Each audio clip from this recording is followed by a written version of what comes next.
Okay, hello, good evening, and happy Father's Day. You are tuned in to the BCSN SportsWrap alongside A.D. Drew. I'm Brian Fulford. Drew, happy Father's Day to you. Happy Father's Day to all the daddies and fathers and coaches and the male mentors and I thought all you were that going to good say the stuff. mailman. The what? The mailman. Oh, Lord have mercy. Being ugly already. No. Yeah, happy Father's Day to you all. Happy Father's Day to everybody in the chat. And, yeah, exactly. Happy Father's Day, Dr. Israel, Mary 305, Emmett Jones. Appreciate you, Mary. Emmett Jones checking in. Good to see everybody. Folks are slowly rolling in. Yes, I did, Emmett. Yes, I did. It took me two days, but I finally did finish it. My whole yard, front and back, are cut. Why does it take you 2 days, Drew? Because the rain will come in before I could finish, Brian. Your yard's that big? No, it's not that big. That's the sad part about it. But when I get home, obviously I'm not gonna cut it when it's 90 degrees outside in Atlanta weather, Brian. So you wait till it's cool. And when you get started, then the rain comes. Okay. Or, because I tend not to have time first thing in the morning before I have to get out and run the streets and do what I've got to do, for work or for personal. So I usually have to wait until the evening, 7, 8 o'clock in the evening before I can cut the grass. And then, of course, you fighting rain and darkness at that point in time. Although today, Brian, is the longest day of the year. It is, exactly. Yeah. I finished yesterday, the second longest day of the year. Well, do you know what we're also in, Drew? Hold on, let me pull it up because I pulled it up on my Instagram account. Did you know we are in the palindrome? What the hell is the palindrome? The palindrome dates of June. Okay, so today is 6/21/26, right? Okay. So 6/21/26. All right, I get it. Well, you can go either direction and it'll be the same number. Okay, I get it. Yeah, and that actually started yesterday and it runs all the way through the 29th. Yeah, I mean, 6, it's what it is. So that's called a palindrome. Well, you know what else, Brian? Since we're talking about dates, you know what happened 32 years ago this week? What are we talking this week? Because a lot of things happened. 32 years. What famous thing happened 32? What famous series of things happened 32 years ago this week on one particular day? Well, are you referring to the OJ, the Bronco chase? Yes. 6/17/94. Ah, I'm gonna throw one. Okay, so since you brought that up, you know what happened on obviously not June 19th, 1865, but June 19th, 1865, but June 19th, 1986. Do you know what happened? No. I think it was 86. Yeah, it was 86. Besides, 40 years. I had just graduated from the 8th grade. There you go. 40 years. Lynn Bias. Ooh. Yeah. Ooh. Yeah. Been 40 years. Wow. I wouldn't have got that. And Brian, since we talking about all this kind of stuff, you know one thing we have not mentioned, Brian? What? It's Black Music Month, man. What? Man, you know what? You're one of the June is Black Music Month. Somewhere, but I wouldn't know if I checked on social media. Hell, I mean, there's all kind of June has been reoccupied for so many other things that Black Music Month has been forgotten. Yeah, or it June is is Black Music talked Month. about. That's all right because they try to do Black History Month the same way, but that's they try to take it over, and it's the alphabets took over Black Music Month, and which look, hey, the month of June is big enough for everybody to be able to share it, but I just remember, and I don't know if it's because there's less.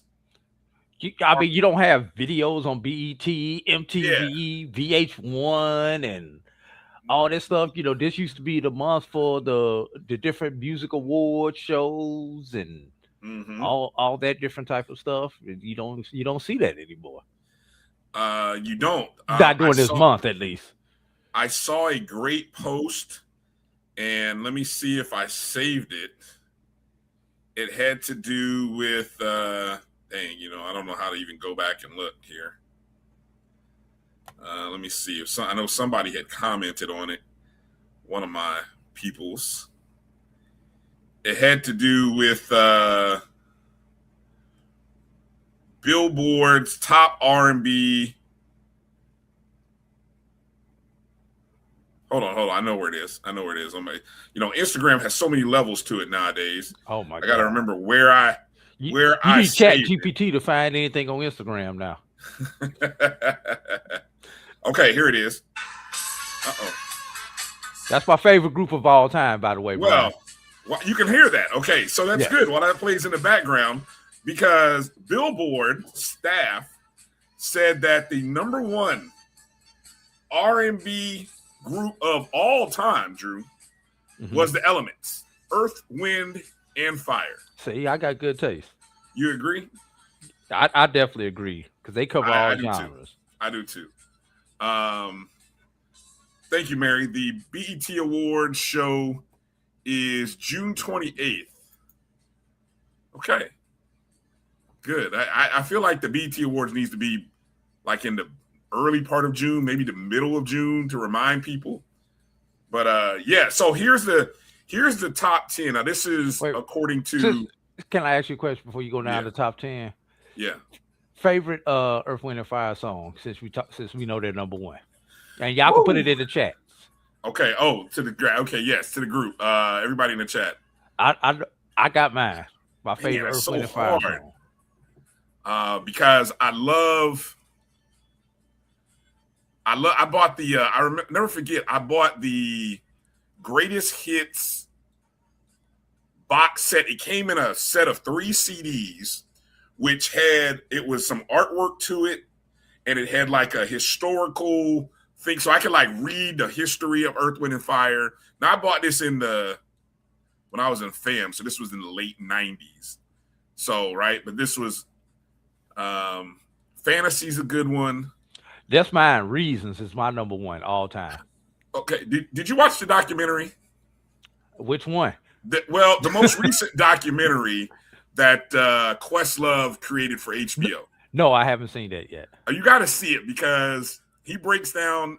Well, not he, but Philip breaks down that Reasons is not the song that I think a lot of people attribute Reasons to. What when you hear Reasons, what do you think Reasons is about, Drew? It's a love song. Okay. I want you to watch the documentary. It is Okay. it's not a love song like that. Well, and if you I know how I used it. Well, see, did you use it at a wedding? Because No. you would be wrong if you use it at a wedding, according to. But no, it is. I'll tell you the song that I didn't hear on the that I slept on, and I didn't really get hip to it until Kings of Comedy. It was Love's Holiday.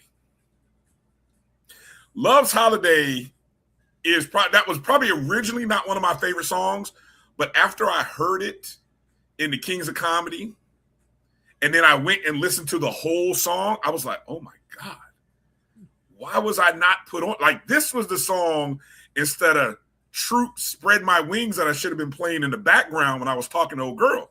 That's the song that I should have been playing. Brian, not Spread My Wings and Fly Away. Your parents didn't play music on the hi-fi in the living room when you was growing up, did they? No. Okay, see, that's the difference.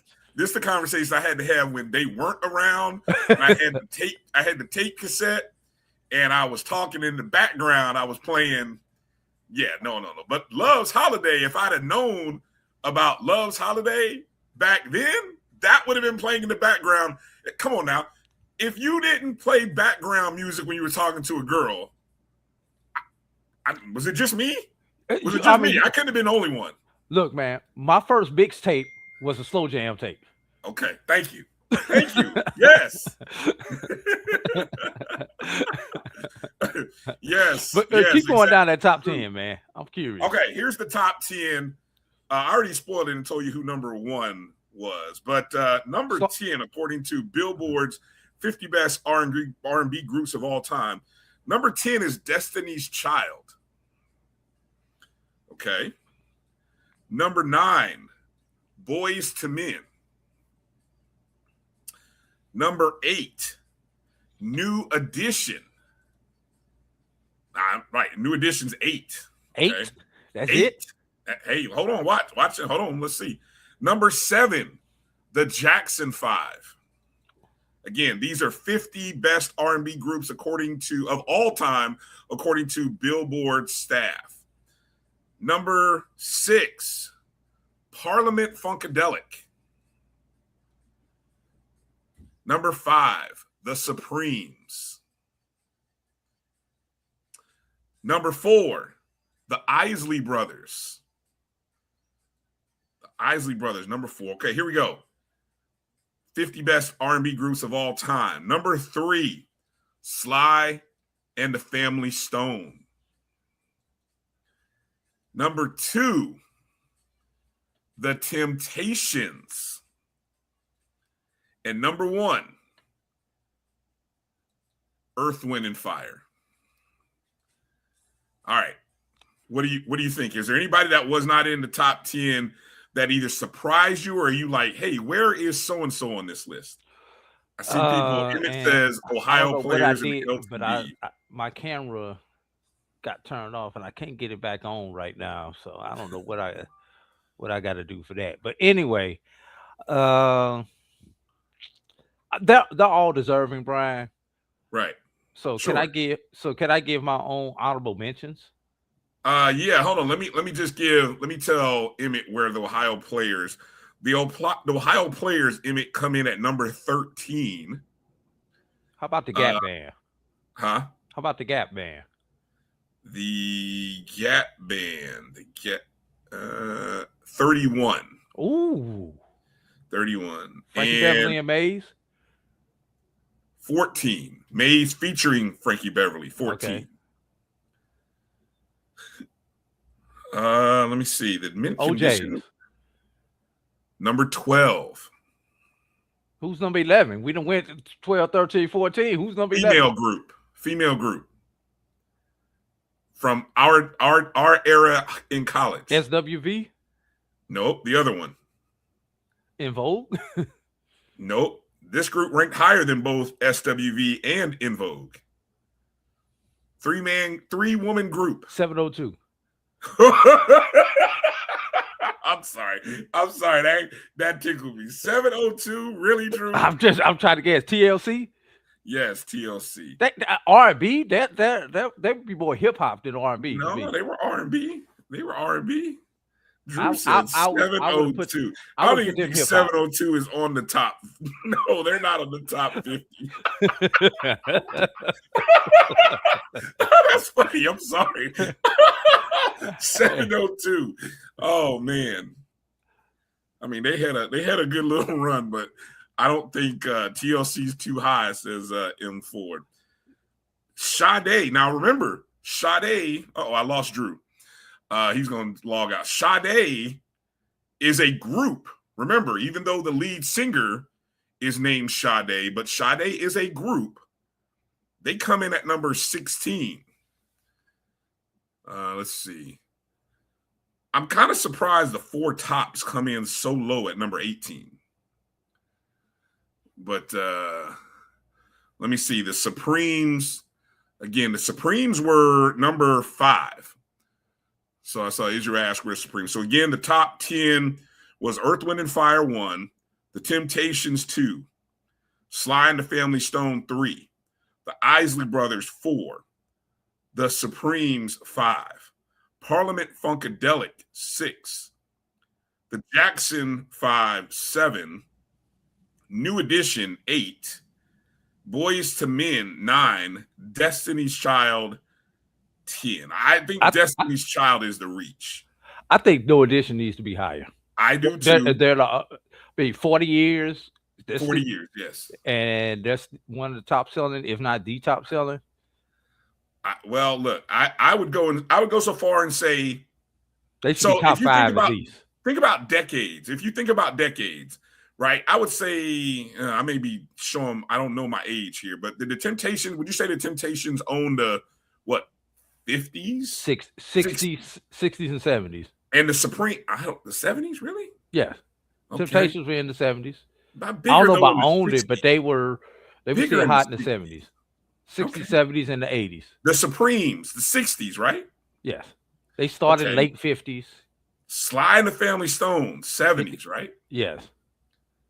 The Isley Brothers, 70s? 70s and 80s. Okay. Well, hold up. The Isleys actually started in the 50s.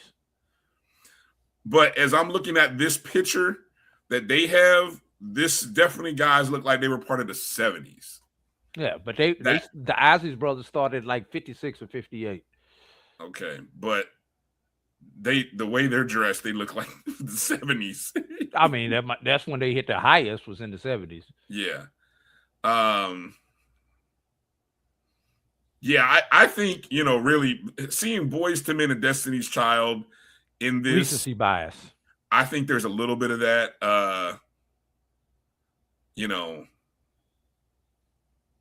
Maze featuring Frankie Beverly and Sade, I might put ahead of Boyz II Men and Destiny's Child, to be honest. Just, that's just me. But anyway. That's yes. Again, Earth, Wind, and Fire, number 1, our best R&B group of all time. And I would encourage all of you, if you have access to HBO or somehow you can go watch the HBCU. The HBO special. You know what? I would agree there. I would, in terms of. Yeah, soulful. I would go definitely In Vogue over Destiny's Child, but I think Destiny's Child has who they had as their lead singer, and I think that is why there's some recency bias there. I mean, Destiny's Child wasn't even around 10 years. I agree. I don't think they were that much of an impact. As a group? No, I don't think they were that big of an impact. Not like In Vogue. I mean, because if you think about it, had it not been for In Vogue, would you have had Destiny's? Now, these are the groups that are ahead of In Vogue. Would you have had these groups had In Vogue not popped on the scene? Would you have had Destiny's Child, TLC, SWV? Those groups all came in ahead of In Vogue. And came by after In Vogue. Came in after In Vogue and probably came on the scene after In Vogue. After, yes. And maybe, yeah. Yeah, I don't think they could hold In Vogue's whatever. Bra. There you go. Brazil. There you go. Yeah. Hey, Brian, before we get into into our stories, with this being Father's Day, and I just like to throw it out there. You could throw one out if you like. I was just thinking of some of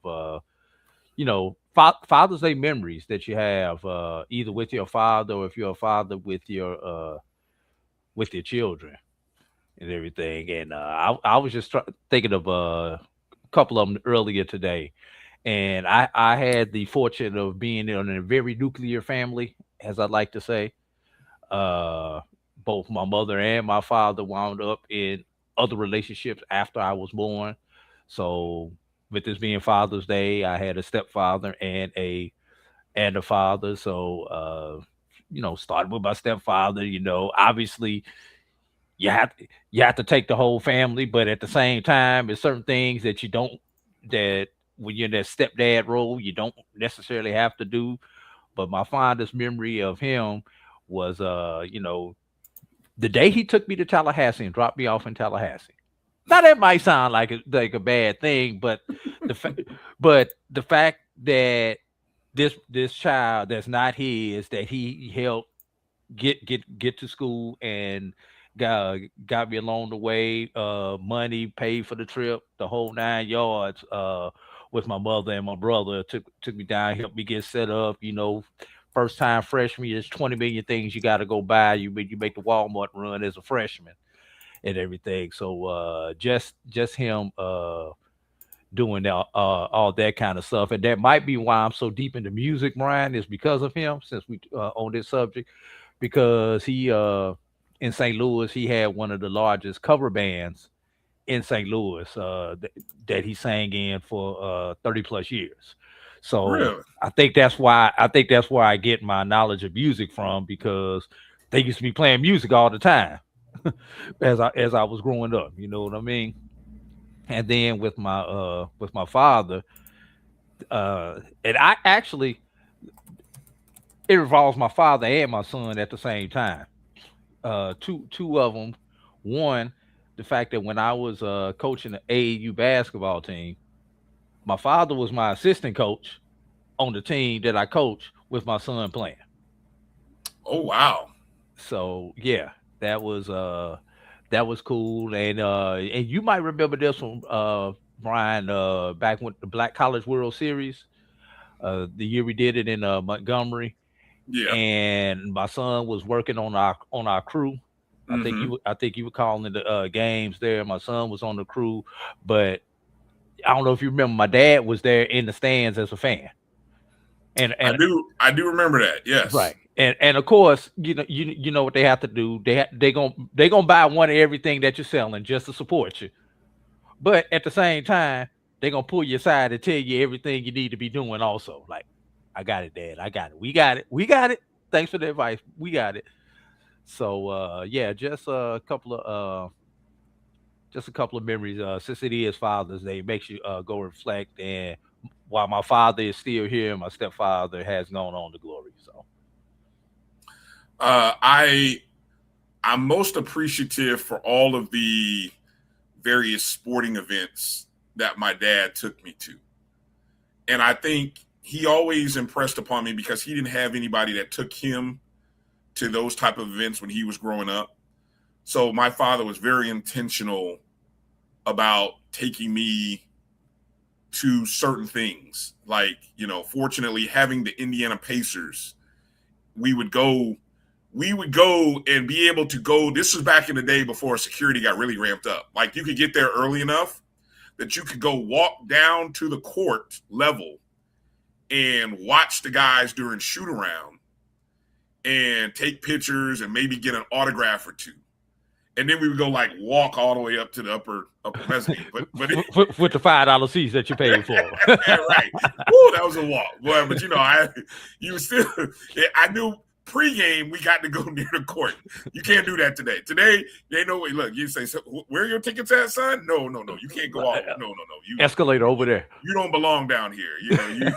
You go up there. But anyway, I remember those moments. Like I'll never forget. The one time I've only been, you know how much of an Indiana basketball fan I am. I've only been to Assembly Hall where the Hoosiers play one time. And that was when I played hooky. Well, put it like this. Okay. I was playing on our middle school basketball team. Now, unfortunately, I was a bench warmer this year, right? At this my 8th grade year. And I'll never forget, we were unbeaten, and we were about to play another school that was unbeaten. This was a big game. Mm-hmm. My dad, he comes, and I didn't know he was there. But the coach comes to me and says, "Hey, Bryan, your dad is over there. He needs to talk to you." And I'm like, "Dad? Okay." So I go over and he says, "Son, I need you to get your stuff. We got an emergency at home. We need to go home." You thinking the worst? And I'm like, well, I'm just thinking, no, I wasn't thinking the worst. I was thinking, Dad, we got this big game. I'm not playing in it. I'm a bench warmer. But I wanted to be on the bench to support my team against this big time game. I mean, this is the best in our county versus the best in another county. Like everyone, the gym is packed. I said, but okay, Dad. And so I leave. And I'm in the car, and we only live like 2 minutes from the school, 5 minutes. And we're in the car, and my dad is like, I'm like, "Dad, what's going on? What's going on?" He was like, "I'll tell you in a minute. He'll tell you when we get to the house." I'm like, "Okay." I'm a little nervous now. We get to the house, and he says, "Son, I got 2 tickets to the Indiana University versus Vanderbilt basketball game. Now, we live 2 hours from Bloomington, and this is about 5:30. He says, you have to change so we can go now." And I just looked at him like, "What?" I'm saying, "We got 2. You said you got tickets to the game in Bloomington? We're going to drive 2 hours to go to this game?" He was like, "Yes." So I'm like, I forgot all about whoever we were playing.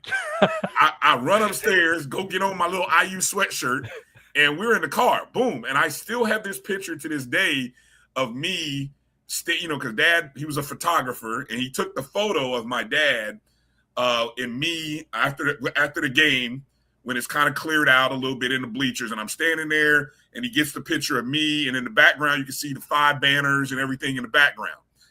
And I never forget that. And it was also the conversation my dad told me about, one day, son, you're going to be a coach, because really you're not a player. But we kind of had that conversation. And so those are things I've never forgotten. My dad, he taught me how to be in a player. He said, "Son, learn how to be a coach. That's your lane. Learn how to be a coach, study. But unfortunately, you don't have the athleticism to do not even what those college guys just did or the peers that are in your team." That's the one thing my dad will tell you the truth. And I appreciate him and love him. It's not always what you want to hear, but it's what you need to hear. And I'll never forget that moment. And it's still one of those moments, like between that and I'll always remember my dad coming to one of my coaching games because obviously being in Florida, he didn't get a chance to see me coach a lot. But the one time I took my AAU girls basketball team, which was really good. I mean, they were really talented as 8th graders. We came up to a tournament in Ohio, and him and my mom drove over and got a chance to watch a couple of games. And they were like, "You're pretty good at this." I'm like, "Oh, well, thanks." No, they're like, "You got some really good girls too." I'm like, "Well, yeah, they make me look pretty good." So those are the moments that you remember my dad just kind of being there And so I was able to, it's always a blessing when you can pick up the phone and call and say Happy Father's Day. And I'm just appreciative of those moments. And hearing you talk about being able to be at an event and take your son and your dad. That's the one thing I always wish I had a little shorty to be able to take to a ball game and kind of do those little things that that my dad did for me. But very appreciative. Always, yeah. So one more before, and we probably need to take a break after this, before we get into some HBCU news. But I remember this was probably 20, 30, 20, 25 years ago, back when I was still very athletic. And my dad, myself, and my older brother, we was at the park. And if your last name is Drew, the one thing you do is you hoop. So we was just at the park shooting around and everything. And these three people came and decided they wanted to play us 3-on-3. Oh, no. Not a 3-on-3. Yes, I'm the youngest of the three. Now, imagine, let me give everybody perspective. I am the tallest of my dad's children, and I am only 5'10". So, and I am taller than my dad. So that tells you they were taller than us and everything. And my brother was a hell of a point guard. He unfortunately streets caught up with him a little bit when he was coming out of school. Plus, at about 5'8", nobody was really looking at him and everything. Same thing with me. Nobody wanted a 5'10" point guard who couldn't shoot. So bad combo. Back then it was a bad combo. And my dad got drafted into Vietnam. So that ended in any chance of him going on to play any type of ball. But my uncle, his younger brother, actually played in the ABA, who happens to be the father of Chris Carrawell. Okay. So, but anyway, so we spoke them cats so bad, man, and they were some pretty good ball players and everything. But the three of us, the only time we have ever played ball together, but you would think we had grew up playing ball together, and we had similar moves, similar styles, and like I say, that was the only time we had ever played competitive ball together. No more than just shooting around in somebody's backyard or at the park. Did somebody hit somebody with a backdoor cut? That's all I want to know. Yes. There it is. Yeah. That's how you know you on the same page with somebody. And that was back in my jumping days, and somebody missed one, and I caught it off the rim and threw it down and everything. That was back when I could jump. So whoa.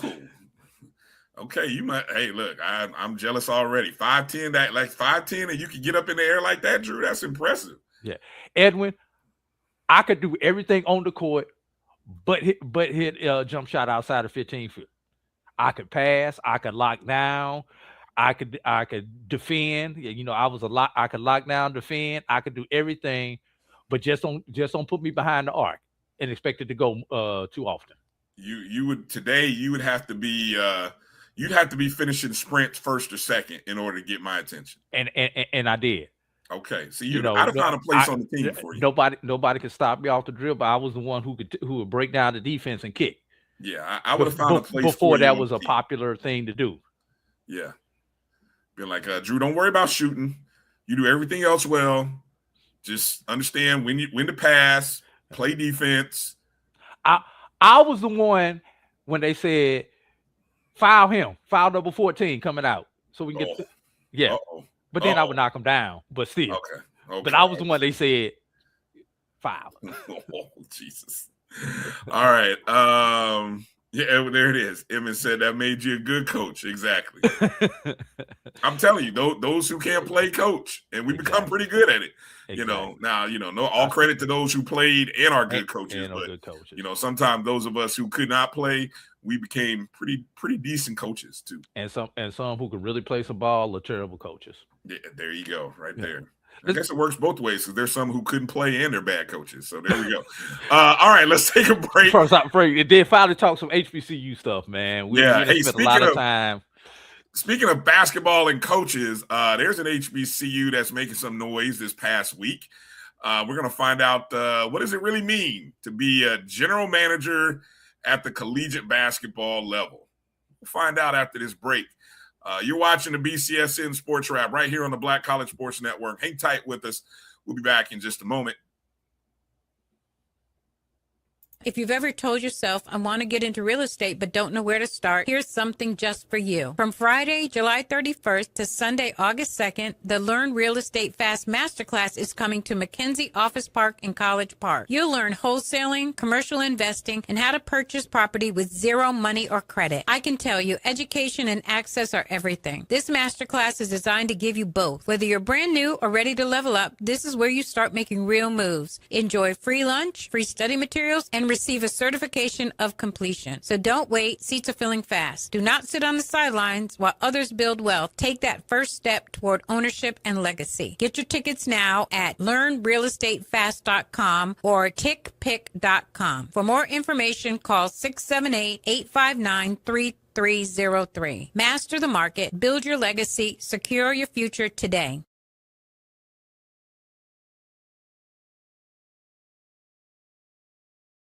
It's never too early to plant the seed, to share the tradition, and instill a sense of pride in your HBCU with your little ones. HBCU Pride and Joy Children's Boutique helps you share your school spirit with a wide selection of adorable kids' apparel and accessories officially licensed from your favorite HBCU. Visit hbcupridejoy.com and follow us on all social media at HBCU Pride Joy on Facebook and Twitter. From cancer care to accidental injuries to cardiac care, we all know that there are times that you can't control what happens in your life. But with Globe Life Family Heritage, you can be prepared to weather the storm when it comes. Call Dr. Beverly Eagle Rogers at 877-300-8269 or visit the website at globelifefamilyheritage.com. With over 25 years of serving communities, Dr. Beverly Eagles Rogers is here to help you and your family through difficult times. Dr. Beverly takes pride in Globe Life being one of the few companies that returns 100% of premiums to clients that stay healthy. So for more information, call Dr. Beverly Eagle Rogers at 877-300-8269 or visit the website at globelifefamilyheritage.com. For over 30 years, HBCU Image has been more than just an apparel store. We've been a movement, a statement, a legacy. We celebrate the pride, the purpose, and the culture that make historically black colleges and universities legendary. HBCU Image, a Kenny T's company. You're looking for the latest information on Southern University sports, the Southwestern Athletic Conference, and HBCU athletics. There's only one place to go. Tune in to the Carlos Brown Show, exclusively on the Black College Sports Network.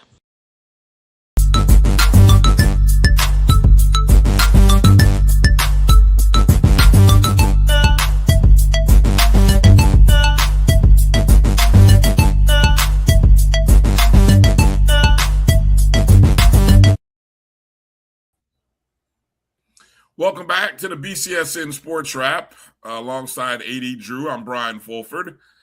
We are watching. Well, I am kind of dual window watching a little live action right now with the World Cup as America's, what should be America's favorite underdog team, Cape Verde, had a 1-0 lead over Uruguay, which they just gave up a goal. So we got a 1-1 tie right now. You said nothing, Brian. Did you just say nothing? 1-0. It's 1-0. 1-0. 1-0 means 0 or nothing. Thank you. And then we've got the wire-to-wire winner in the men's U.S. Open in golf, Wyndham Clark, who I had him as the first round leader plus 400 winner. And he managed to hold the lead off. He managed to hold off a few other guys. And I think I just cashed in a 4-player parlay of 4 golfers in my top 20 So pretty good day for me, hanging out with the golfers this weekend and doing a little sweating. Scotty Scheffler got close but couldn't finish it. I know you got the one early in the first. I did hit the 4-0 win by Spain. 4-0 winner by Spain. I called that one, and I had the 3 parlay on Spain minus 2.5 goals to win outright, and I think 2.5 first half goals or 1.5 first half goals, something like that. Yeah. I don't know. Anyway, you almost lost it though, Brian, because they yes, I know. Thank you, Scott, for the offside call that most of us still do not understand. Thank you, instant replay. Which what's funny? They use technology for they're using technology that's strapped to the players to be able to determine everybody's positioning. And so they're using technology based on when the ball is kicked, whoever the deepest man for the opposing player. Drew, I can't even try to explain it in full detail and make it sound like I'm smarter than I am, but just know they're using, and we still can't get a correct measurement on a first down in football. That's all I'm saying, Drew.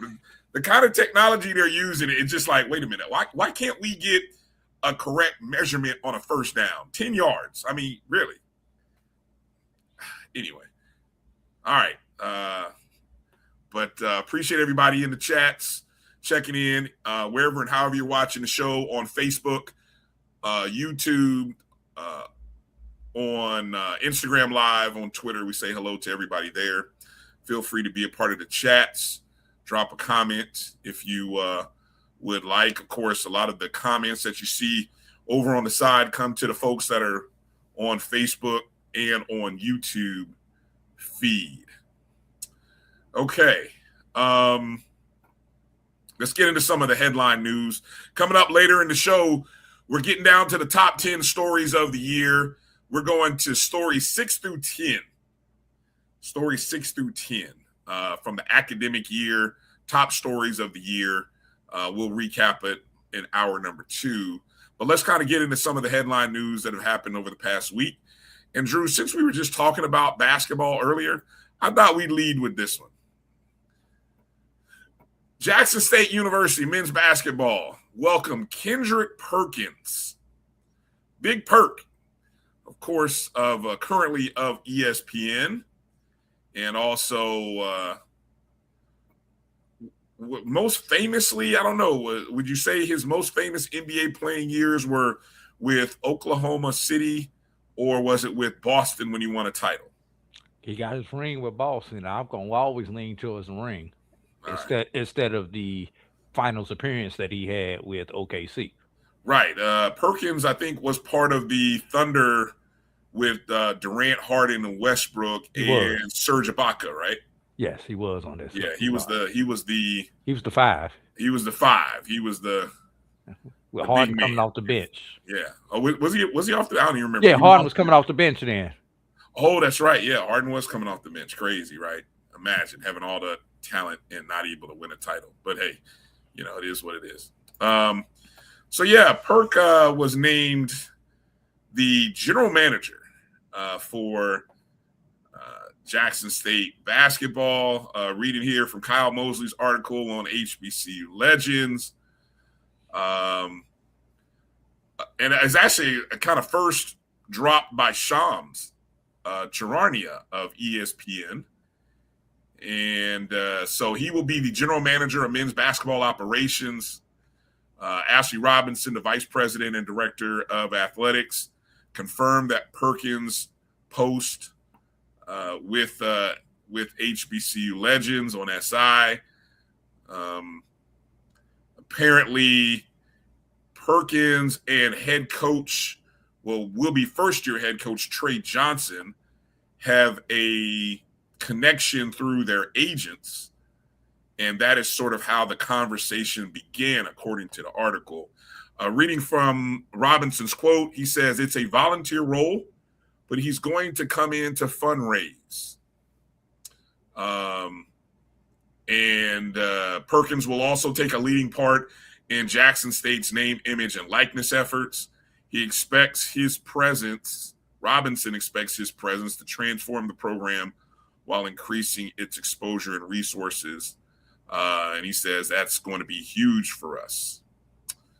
So, Drew, I always, when I see announcements like this, I always do this thing where I say, is this someone that's doing something for HBCUs or somebody doing something with HBCUs? Because there is a difference. And I think a lot of times the initial announcement sounds great, but then we see the byproduct of it, and it doesn't turn out to be much of anything, at least in other cases. So what's your take here? Chad Johnson. Oh, did I say that out loud? My bad. Ocho, no go. Ocho, no show. No, Ocho, no show. Yeah, there you go. Yeah, I think this can be a good thing, and I hope he's doing this with the HBCU, with Jackson State, to build something bigger. This is a volunteer position, so obviously you may be limited on what he can do, but him out representing Jackson State, specifically in basketball, the ability to make money, and I don't think you got into it, Bryan, the fact that he's working with Jackson State to do something with their journalism program. Did you read that part of it, Bryan? I did not, but go ahead. But yeah, he's not only working with the basketball program, but he is working with academics also. I think this is a good thing. Not something that we have not seen before. I mean, we've got John Wall, we've got Shaquille O'Neal out here doing similar roles.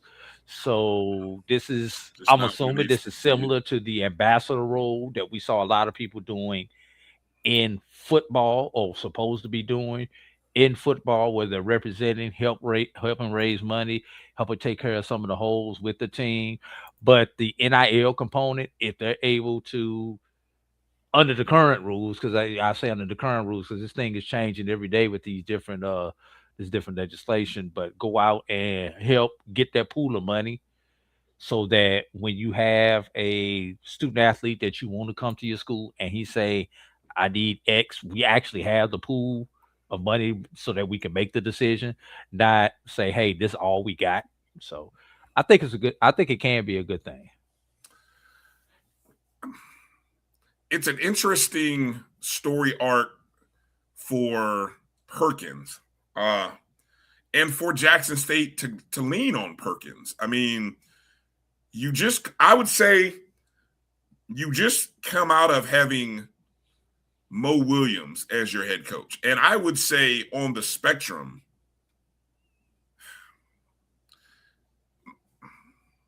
I would probably, I might be wrong on this, but I would tend to think in terms of basketball, I would tend to think of Mo Williams being more of a basketball savant than Kendrick Perkins. And maybe I'm being a little biased because of their positions. But I mean, Mo Williams, he played over a decade in the league, won a title with the Cavaliers, obviously, and had a little closer ties to Jackson State and Mississippi than Perkins. I think Perkins, if I was reading his bio correctly, is where is he? I saw it earlier. Let me see. He's from Texas. Trying to see where he went to college at. I don't even know. Let me see. Where did he go to college at? Perkins went to college. He was drafted by the Memphis Grizzlies. I think he may have come right out of high school. He was a first round 27th pick in the 2003 draft.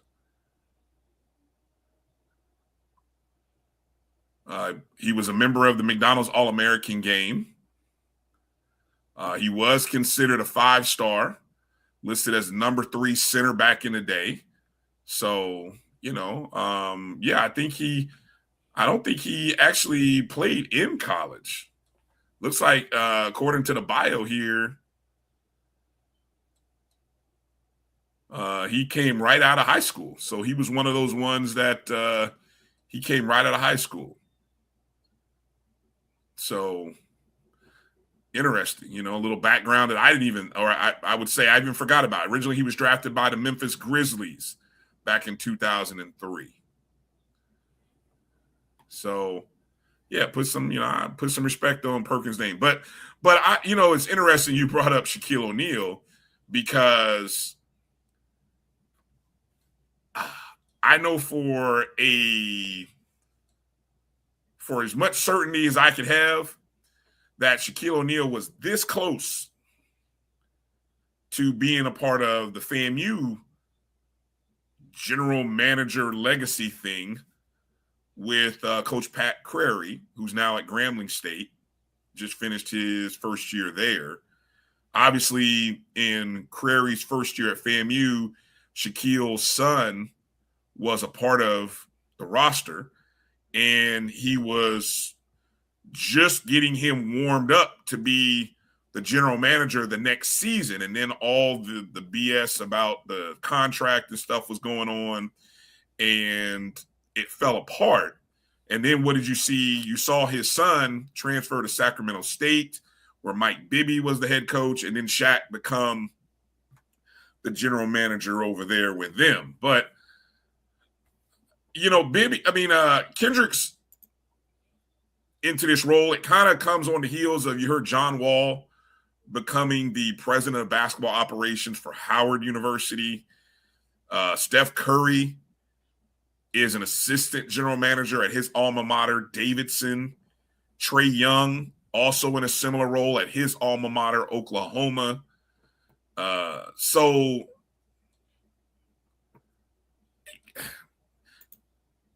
it sounds good on paper. We'll wait to see. I could care less about the recruiting aspect of it, Drew, because I think, honestly, it's the resources that are going to make the biggest difference. For your basketball program, can you have enough coaches to be able to do the things? I mean, if you look at a real, and I say a Power 4, Power 5 college basketball program, you'll see about 5 to 6 assistant coaches, and then you have other staff people.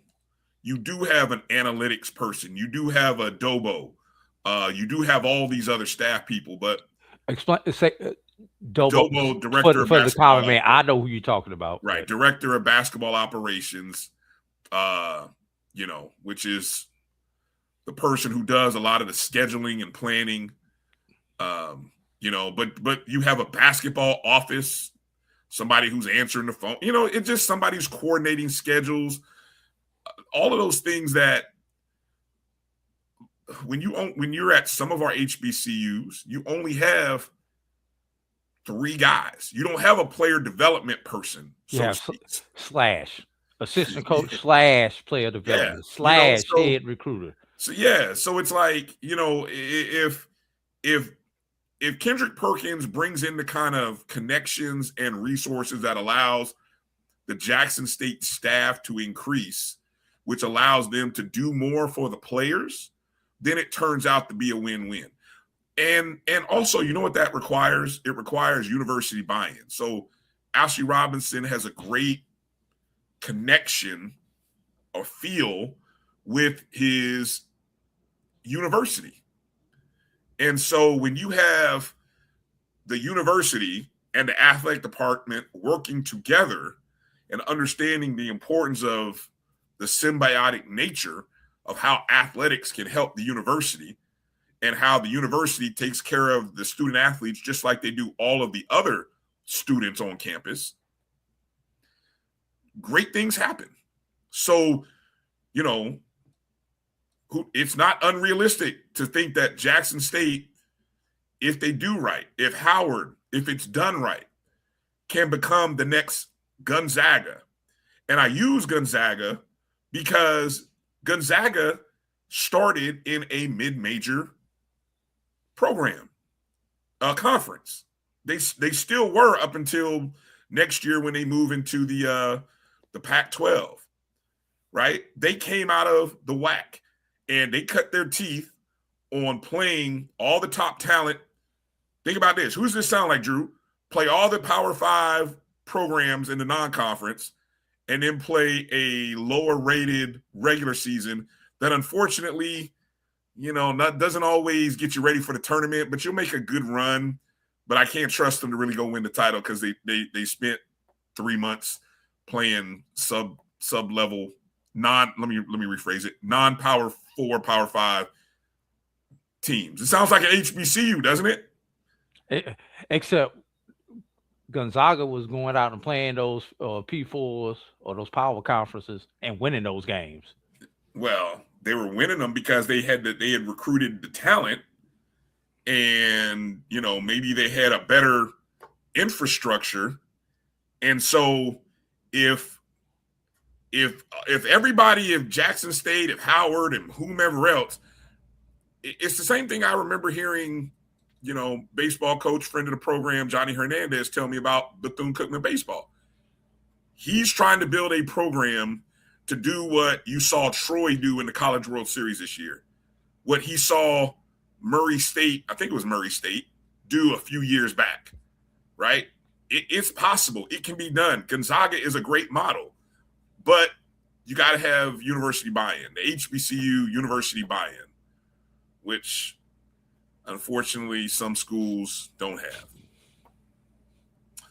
So good luck, Jackson State, and good luck, Kendrick Perkins. Good luck, Trey Johnson, head coach. We'll see how it works out. If anybody gets this right based on past performance, it will be Jackson State.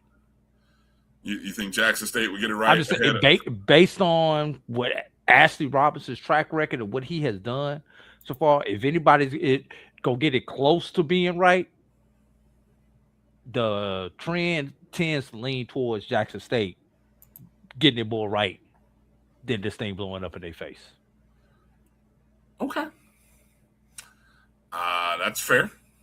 All right. We'll go from there. We'll see how it rolls. All right, let's go to another piece of news, Drew, that's a little close to home for you. The Toyota partnership with ESPN Events, and they will be the presenting sponsor. Toyota will be the presenting sponsor for the Cricket Celebration Bowl and the Cricket MEAC SWAC Challenge kickoff. That was announced earlier this week.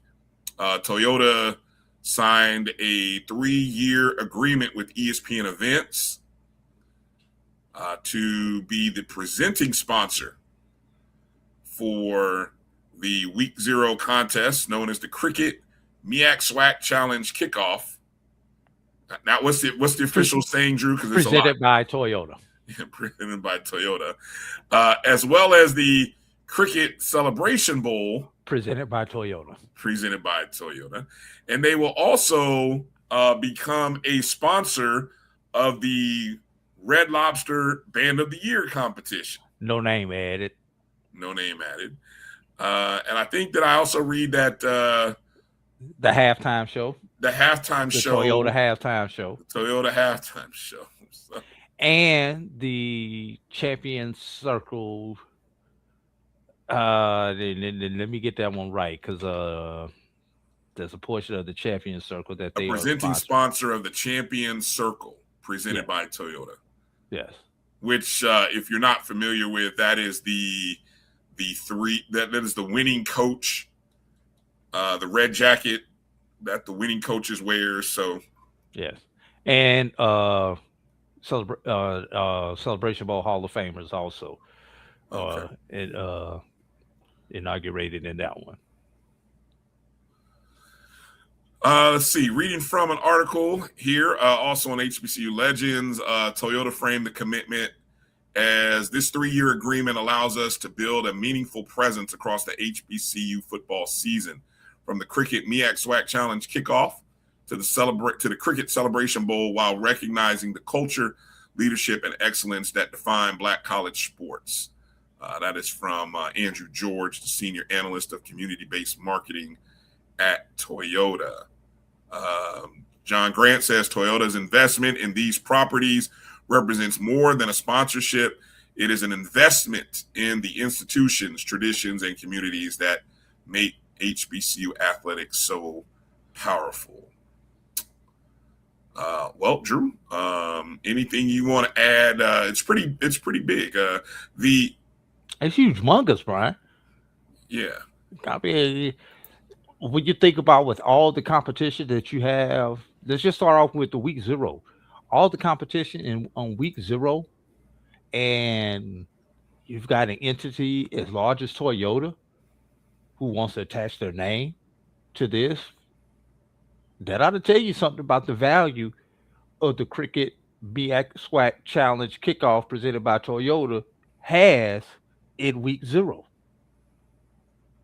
No knock to anybody else who's trying to get on week 0, but that is still the premier event, the only event on linear television during prime time in week 0.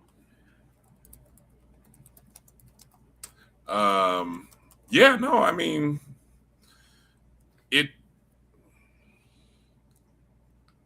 I don't know. I can't poo-poo it. I mean, it's a good move because it does say, we're here for another 3 years, which I believe we know the teams for the next 3 seasons, correct? I think the next 2. I don't know if the 3rd season has been announced publicly yet. Okay.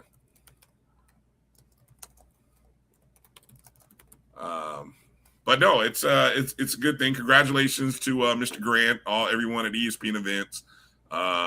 Drew gives you a little security over the next 3 years. All that good stuff. Shit, I still got to perform. I don't know what you're talking about, man. Oh, excuse me.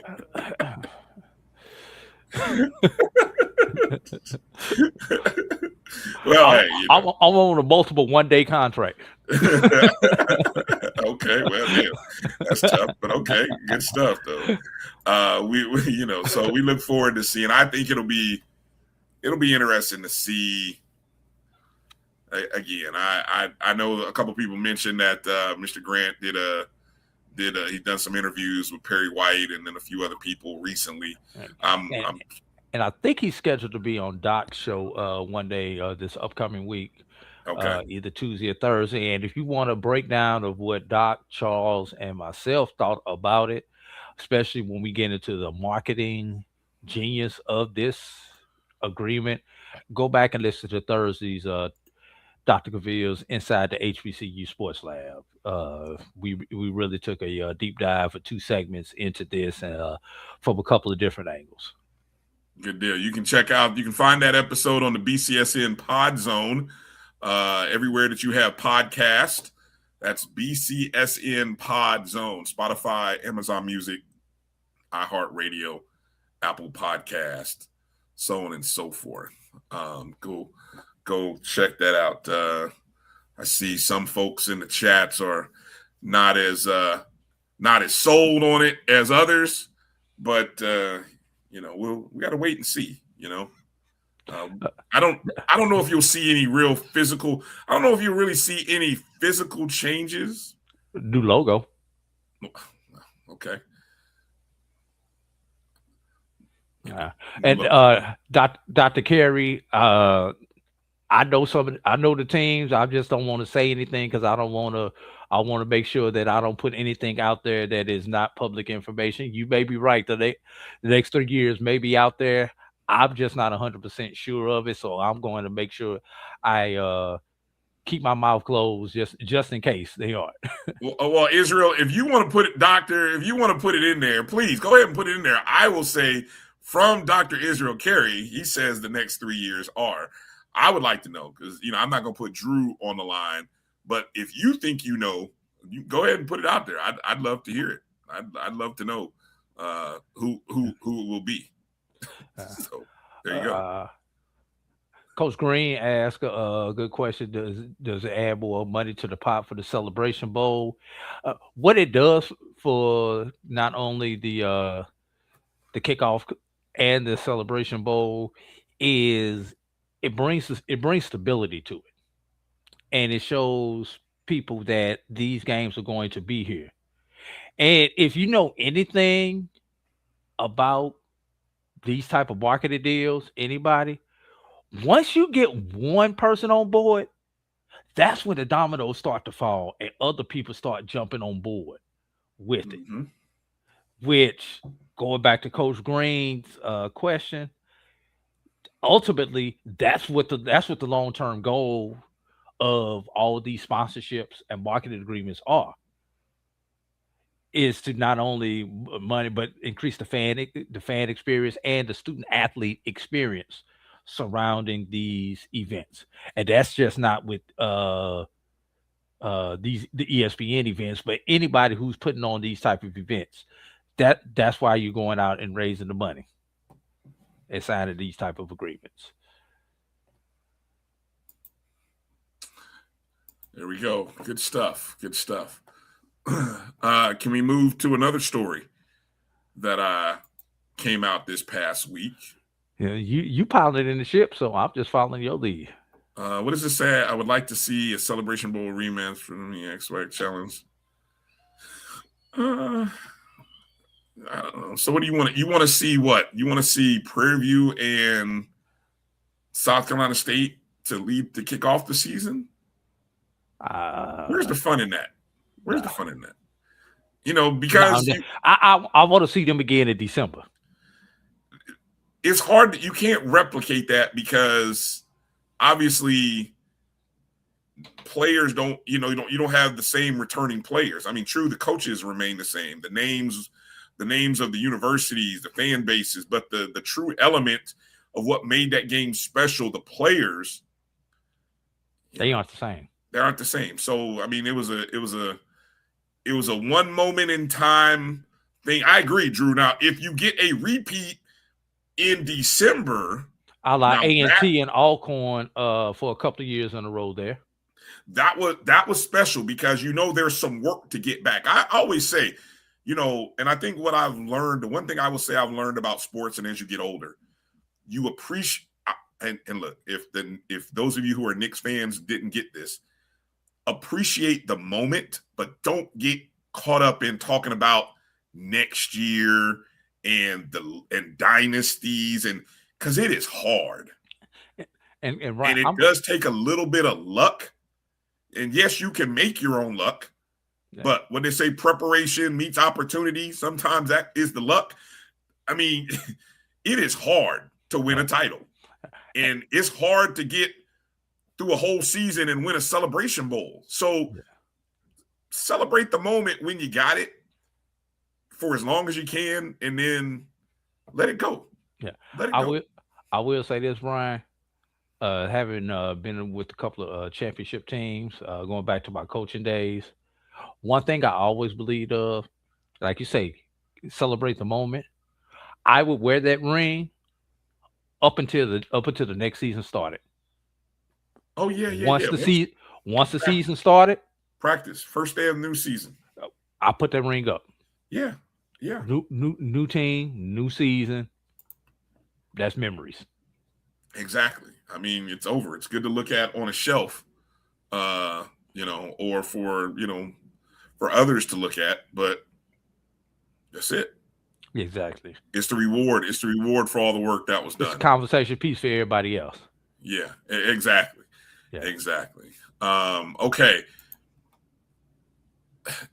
Tennessee State was in the news a couple of weeks ago, and I don't know if we have heard much of a follow-up regarding Tennessee State after several coaches sent a letter to the president with a vote of no confidence, or, expressing their no confidence in the leadership under Dr. Mickey Allen. I did see that Reggie Barlow appeared on The Uproar, which is the I told you guys a couple weeks ago to go check that show out. Those guys are deeply connected to Tennessee State, and they had Barlow on the show this past week. I have to go back and watch it because I'm very curious to see if what they get into. Obviously you can't hide, and they don't seem like the kind of guys that would duck smoke. So I'm very curious to see. And obviously Barlow doesn't duck smoke either if he's willing to put a letter out and put his signature on the letter. Yeah, I mean, he ain't ducking no smoke either. So I'm kind of curious to see. But I'm reading the article here from HBCU Sports. Chris Stevens writes that Tennessee State hockey program in danger of folding before playing a game. Yeah. Wow. I don't know who mentioned that about 3-4 weeks ago, Brian, but I asked that question. I'm just saying, man. I think I asked that question. Yeah. TSU interim president Dwayne Tucker told The Athletic that the university is evaluating whether it can move forward with the men's hockey program, which was announced in June of 2023 in partnership with the NHL's Nashville Predators. A final decision could come within the next month if sufficient financial backing is not secured. Tucker said, quote, "I can tell you we're not going to move forward with the hockey program if the sustainable funding is not there. Unfortunately, there's no funds through 2030 that we can provide to a startup program." The Tigers hockey program was scheduled to debut in the 24-25 season as a club team, but it was pushed back to the 26-27 season, that's this upcoming year, due to a lack of funding. Can I break that down in simple terms, Ryan? Or Please are you do. through? I'm gonna stop there and please add, because I'm gonna see if I can find another interesting nugget in the article. But go ahead. You know what that means in layman's terms, Ryan? The grant money or the seed money that they got to start this hockey program has been spent, and there was no plan for sustainability after that money ran out, or B, they had a plan and they did not meet their goals. It's that simple, Brian. And you see it not just with this type of program, but anytime you see these community grants or anything else, it just in general life, the government will give you a grant, or a corporation will give you a grant. They give you a 2-year or 3-year grant, and just about every grant application I ever filled out, Brian, there was always what are you going to do to sustain this program when we don't give you this seed money, $50K, $100K, whatever the money is? Can you go out and get the money? Apparently, the appetite is not there for them to go out and raise the money. And probably the number one cost that they have, Brian, is a facility. Yeah, I don't know if that basketball arena is outfitted for. No, Brian, the cost of putting an ice floor in to an existing facility is tremendous. So what you're probably doing is you're probably leasing a hockey facility or an ice rink somewhere else throughout the city of Nashville. And those rinks already are probably at a premium as far as space. Head coach Dante Abercrombie was hired to lead the program. He remains optimistic. He said, quote, "I have faith in the Nashville Predators. I have faith in the NHL. And more importantly, I have faith in my institution that they will find a path forward that is positive for the hockey program." Abercrombie, of course, I'm inputting here on my own. Abercrombie was not one of the 6 names on that letter to President Tucker, by the way. Abercrombie noted that annual operating costs for NCAA Division I hockey programs can range from $900,000 to $3 million, excluding scholarships.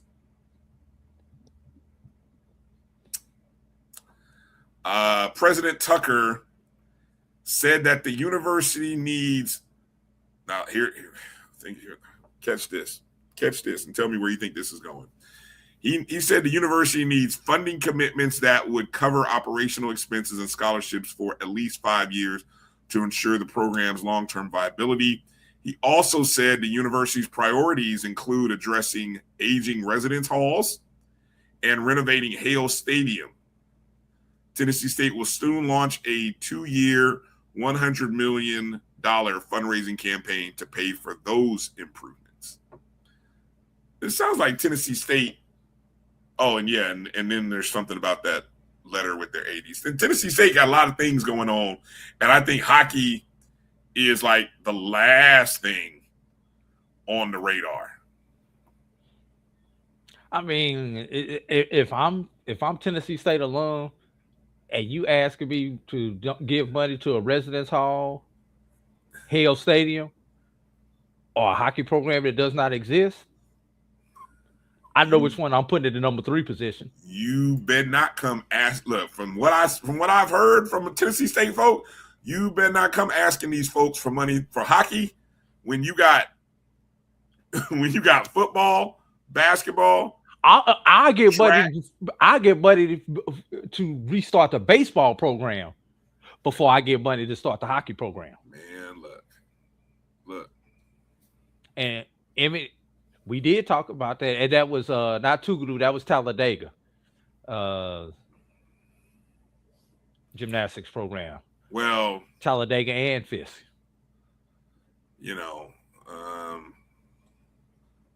These great plans.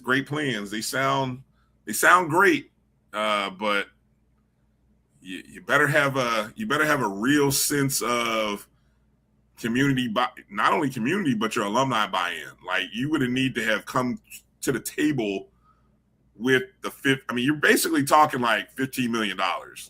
If I take the largest, highest amount and then say 5 years out, I need to walk in the door with $15 to $20 million for this hockey program. I mean, who's got that? And if you've got that,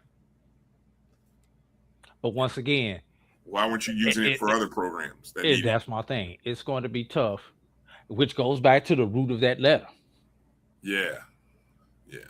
If you get $15 million for a hockey program, and you still have the issues that were outlined in that letter, a month ago now, you have lost your staff.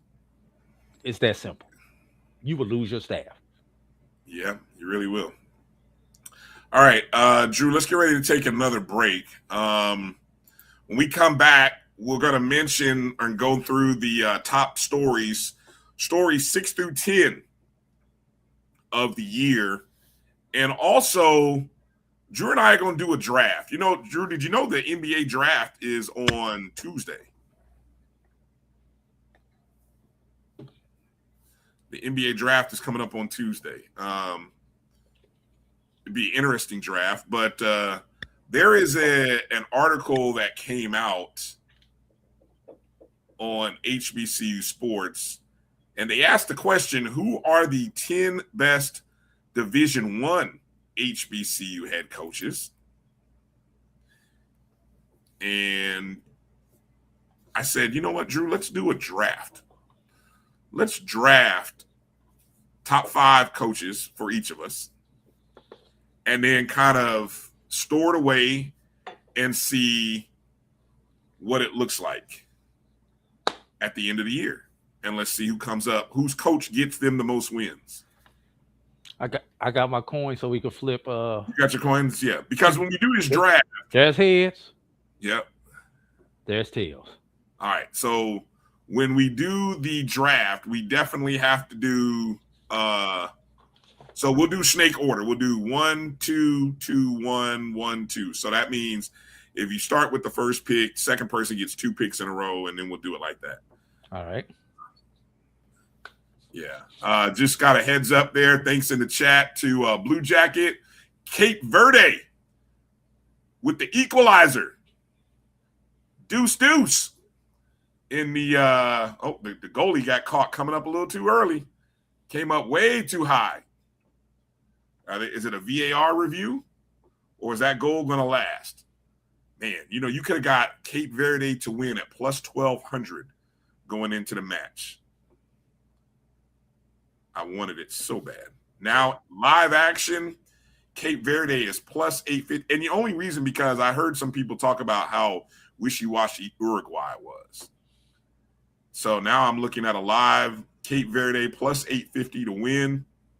We're going to take a break, and I'm going to find a way to put a little money on the brothers from Cape Verde to come out with the win here in the next 20 minutes or so of football action.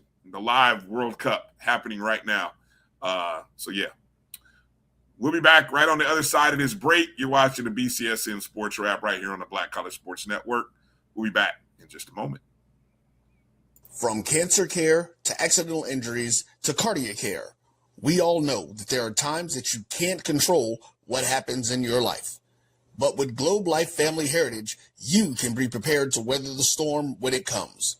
Call Dr. Beverly Eagle Rogers at 877-300-8269 or visit the website at globelifefamilyheritage.com. With over 25 years of serving communities, Dr. Beverly Eagles Rogers is here to help you and your family through difficult times. Dr. Beverly takes pride in Globe Life being one of the few companies that returns 100% of premiums to clients that stay healthy. So for more information, call Dr. Beverly Eagle Rogers at 877-300-8269 or visit the website at globelifefamilyheritage.com. If you've ever told yourself, I want to get into real estate but don't know where to start, here's something just for you. From Friday, July 31st to Sunday, August 2nd, the Learn Real Estate Fast Masterclass is coming to McKenzie Office Park in College Park. You'll learn wholesaling, commercial investing, and how to purchase property with zero money or credit. I can tell you, education and access are everything. This masterclass is designed to give you both. Whether you're brand new or ready to level up, this is where you start making real moves. Enjoy free lunch, free study materials, and receive a certification of completion. So don't wait. Seats are filling fast. Do not sit on the sidelines while others build wealth. Take that first step toward ownership and legacy. Get your tickets now at learnrealestatefast.com or tickpick.com. For more information, call 678-859-3303. Master the market. Build your legacy. Secure your future today.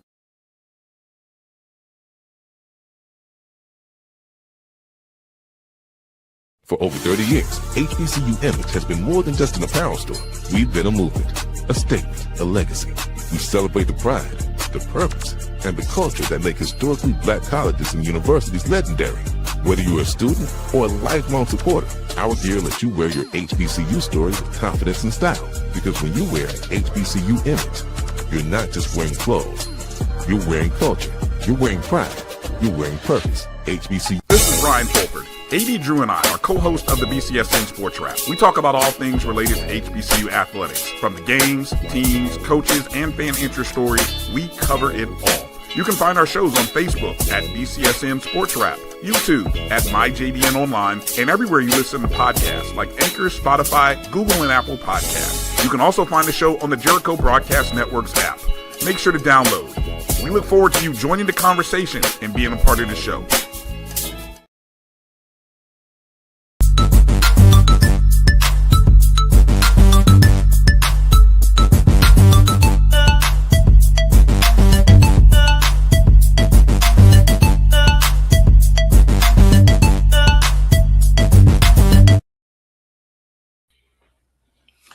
Welcome back to the BCSN SportsWrap. Alongside A.D. Drew and Bryan Fulford. Can I put out one more Father's Day thing before we get into this top 10? Yeah, that'll give me time to do something here. Go ahead. What you got?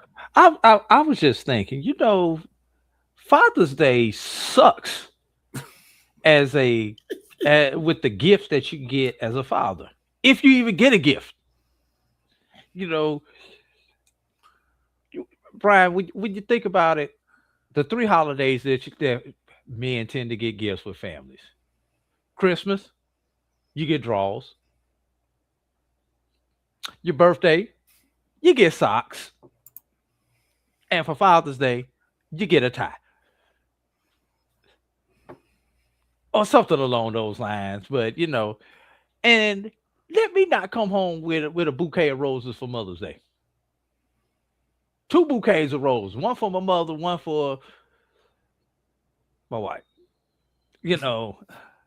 Or your girlfriend. Or your baby mama. Jeez. I'm just saying, man. Or your daughters. That's 4 that's 4 or 5 bouquets of roses. Handshake and a smile. I mean, can I at least get a hand drawn picture or something? Can I get something besides a text message? Yeah. Hey, again, I mentioned in the last break that the NBA draft is coming up Tuesday. Of course, the draft signaling the start of the new season. And of course, we just finished the end of the last season. And one of the biggest things happening,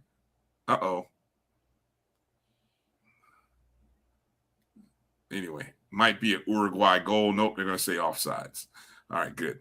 One of the biggest things happening right now is where will Giannis Antetokounmpo, the Milwaukee Bucks superstar, who did lead them to a title a few years ago, where will he go? So I saw this come across my timeline. Now, this is not Shams who noted this, right? But apparently there is a deal that many insiders and NBA people think is going to happen before the draft on Tuesday. So this account, I don't know why I'm repeating this, but it's like this guy has a lot of followers, right? I mean, this guy has 29,000 followers, so I'm sort of, whoever it is, he must be doing something right. So he says via Twitter, the deal is done. Shams will break news later today. 4-team trade source tells me. The Heat will get Giannis. The Milwaukee Bucks will get, if you know any of these names, raise your hand. Ron Holland, Jared Vanderbilt, Jaime Jaquez, Kasparis Yakoshunis, a Lakers 2031 first-round pick, 3 Miami first-round picks, and the Pistons 2026 first-round pick. I've heard of Vanderbilt. Again, not the school. The name is Jared Vanderbilt. Yeah. He plays for Lakers. Right. The Pistons get Tyler Hero. They need a shooter, I guess. And the Lakers will get Isaiah Stewart, pretty decent big man. I think he's coming from Detroit. And Khalil Ware, he's a big man, former Indiana player. He's coming from the Heat, I believe. So that's what. So 14. Carlos Brown has chimed in. I saw Emmett say. Carlos chimed in and said, "I'm against this potential trade." So of course, Carlos is a Lakers fan. I'm sorry, a Heat fan. Even though I don't know why he would not be happy to get Giannis, and you're giving up 3 first-round picks and Jaime Jaquez, essentially. I mean, come on, Carlos. And Tyler Hero. Oh, yeah, Tyler Hero. But they've been trying to get rid of Tyler Hero for some time now. I feel like, come on now. Anyway. So, Drew and I said we're going to draft head coaches. But let me go through this list here. This is HBCU Sports.com, putting out a top 5 Division I. Now, Drew already has issues with this list. And before we get into Drew's issues, I'm going to just run down the top 10 names. All right. And I'm going to just go from 10 to 1. we like to do it that way. Number 10, they say Raymond Woody Jr. Number 9, Raymond Woody Jr., of course, of Bethune-Cookman. Got an extra year, a 4th year. Okay. Finished the last 3 seasons. Number 9, Mickey Joseph of Grambling. He too got another year or 2, I guess. Number 8, Chris Dishman of Texas Southern. Number 7, Quinn Gray of Florida A&M. Number 6, Deshaun Jackson. Number 5, recent Black College Football Hall of Famer as a player, Eddie Robinson Jr. of Alabama State. Number 4, Trey Oliver, North Carolina Central. Number 3, Tremaine Jackson of Prairie View A&M. Number 2, T.C. Taylor of Jackson State. And number 1, Chennis Berry. That is their that's Kendrick Marshall of HBCU Sports. That's their top 10 best HBCU coaches in the FCS. They say resume matters. Recent success matters. So does the ability to build a program. Drew, you had some issues with that list. Who are the best 10 Division I HBCU head coaches? Where's Marshall Faulk? No. Just see, you went there. No, Christopher Duke said that. He said, "Where's Marshall Faulk?" I'm just saying. I have one issue with one name on this list, and it's definitely no disrespect to this man or to his resume. It is just, I don't think he should appear on this list yet. And that is number 7, Quinn Gray. Why do I say Quinn Gray should not appear on this list? Brian, there's a reason why you don't have a preseason freshman of the year when you vote on awards. There's a reason why you don't have a preseason newcomer of the year when you vote on awards. You know why, Brian? Probably because they haven't done anything in that conference or league yet. Exactly. They have no history. Okay. So, Quinn Gray, great at the level where he came from. But he has 0 history as a head coach at the Division I level. That's why I do not put him on this list this year. Next year, no problem with it, assuming that he has a successful season at Florida A&M.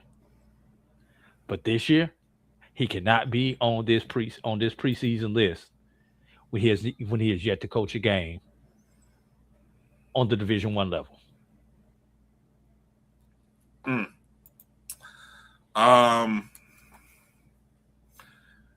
So I remember there was a post sometime around February coming out of Prairie View where Tremaine Jackson or somebody associated with the PV football program social media team was touting Tremaine Jackson's success as a head coach. Obviously, he had some success at Valdosta State. And then he had a good year at Prairie View, 10-win season.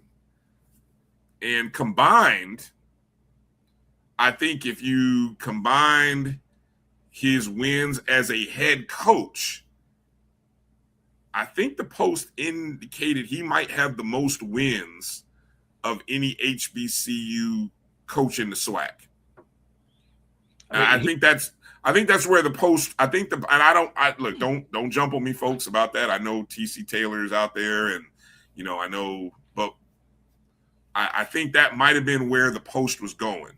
But I remember looking at it and reading, we moving like that now. Where now we are taking into consideration your head coaching resume, not just your division resume, but your head coaching resume.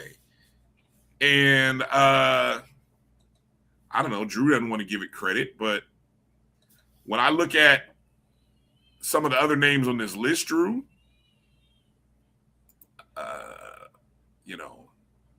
Deshaun Jackson, number 6. First year as a head coach, he went, 6-6? Is that what they were? Or 7? What is 6 and yeah? They were 7-5 or 6-6, something like that. I mean, it was a good first year, but come on now.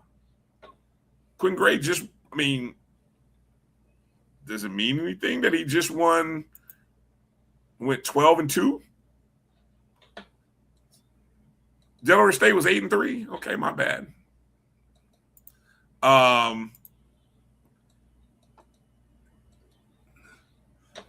Raymond Woody, 11-24 overall at Bethune. Quinn Gray had more wins in one season as a head coach than Raymond Woody in 3 seasons at Bethune. And that was Quinn Gray's 3rd year at Albany State. So, I would tend to say, I might be a little biased. I probably am. I would say 7 is too low. I would say he should be at least 6. But I understand, folks want to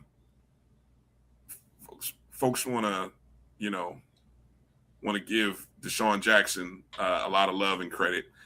Steve said 10 is too many. You gotta come out with a top 10. I mean, look, every night. That's the one thing I like about our top 5 polls. It takes away the need to want to do extra, because sometimes trying to find 9 and 10 is like, really? Is there a 9 and 10? Well, that's why Doc cuts his off at 7. Yeah, and the fact that, yes, I mean, well, I know Chinnis and Tremaine both came from D2, and so I think because of that, the expectation is that Quinn Gray will have a good season, because like those 2 individuals, you had a very, very successful year, and then you transition to Division I. So the proof, or let's say the trend, if you're someone who likes trends, the trend would tell you that there's a strong likelihood that he could have success.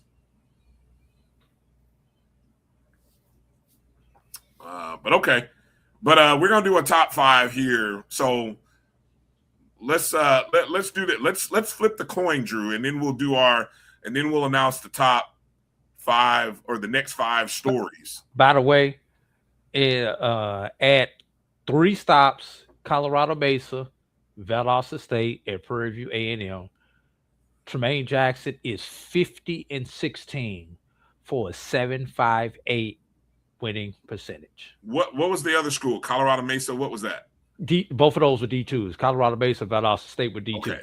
So I think that's what the post was saying. So he has more wins as a head coach than anybody else in the SWAC. Now, again, that's as a head coach, not necessarily saying in Division I, in FCS, or even in the SWAC. Right. But what that's saying is, as a leader of a football program, I have more wins than T.C. Taylor, who's more wins than Eddie Robinson Jr. Now, those are the 2 elder statesmen in the league by now, aren't they? Yeah, and if you give me a minute, I will give you their records. Yeah. So, I'm waiting on this to reload.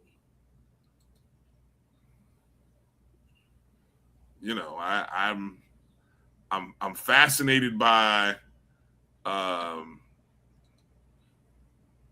I do think I'm someone who buys into the being a leader translates from one program to the next, especially if you do it the right way. And if winning is hard, winning championships are hard. The journey that these coaches go through are hard. And it goes to show that when you can do it at 3 different stops, there's a method that works. TC Taylor over 3 seasons is 28-9 for a 7.57 win percentage. So the win percentage is very similar. Okay. Twice as many wins. So Yeah, twice as many wins. But he's also coached more years. Twice as many years. Right. Okay. So there's the experience part. And Right. then Eddie Robinson Jr. Give me a second. I will. Who, as Israel so conveniently points out, he's the elder in the SWAC with no titles. So Eddie Robinson Jr., who has been a head coach, I think about the same number of years that Jackson has. One more than TC Taylor. And yeah. Oh, you mean to say Eddie Robinson? This is his 5th year coming up, if I'm not mistaken. 30-16 for a 6.52 win percentage. All right. Well, let me keep going since we doing this. Well, who else is there? Is there? We got Trey Oliver out there. Well, we were talking in the SWAC, but okay, if you want to go Trey Oliver, go ahead. Let's go. Look it up. What does Trey Oliver got? Active coaches. And he's the one who's the longest tenured. Yeah. But I don't know if is he in the 50s yet? Because there were a couple of thin years, those first couple years at North Carolina Central. NC Central. Trey Oliver. He's been head coach since 2019. He is 45-25 for a 6.43 win percentage. So he too has fewer wins than Coach Jackson. And well, we do have one more. Chennis Berry is going to be Chennis Berry may have more. That'll be interesting because he's had, let me see, 5 seasons, 3 at Benedict, 2 at South Carolina State. And he has put up some 10-win seasons at every stop. Yeah, at every stop, or at least 3 of those 4 years has been 10-win plus. But I don't know if he has more wins than Jackson. Chennis Berry, who's been a coach since 2021. No, he does not. 46-13, but he has the highest winning percentage out of everybody at 7.80. All right. 4 years at Benedict, and he's starting year 3 at South Carolina State. All right. So now you understand now you understand why that post went out the way it did. And since this is the man who started this thing off,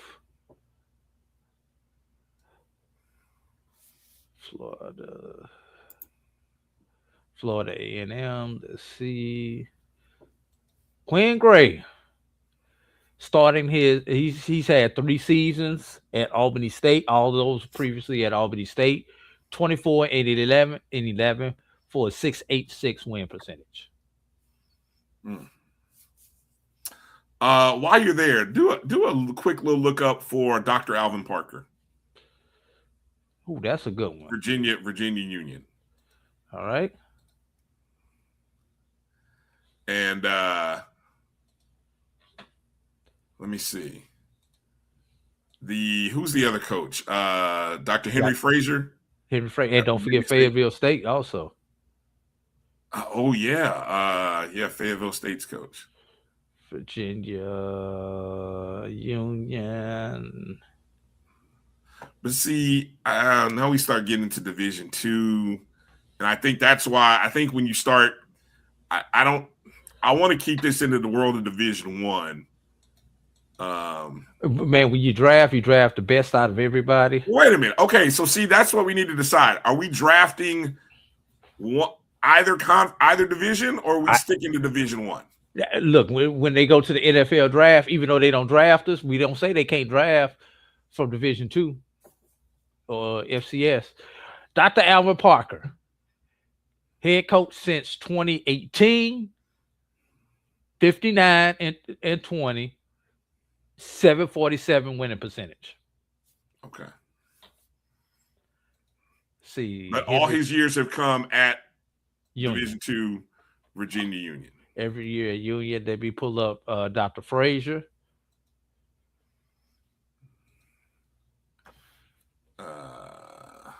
What is Steve? What are you talking about here? What are you guys talking about in the chats? Henry Frazier has coached more places than anybody. Bowie State from 99 to 04. Prairie View from 04 to 11. Central from 11 to 14. And then at Virginia State from 22 to 27. Overall in his career, he is 98 and 89 for a 5.24 win percentage. But at State, Virginia State, he is 27 and 14 for a 6.59 win percentage in his 4 seasons at Virginia State. And one more. Richard Hayes Jr. at Fayetteville State. That's what I'm doing. I'll tell you the overall. If you pull up 2025, add it to this because their website there's a nice little.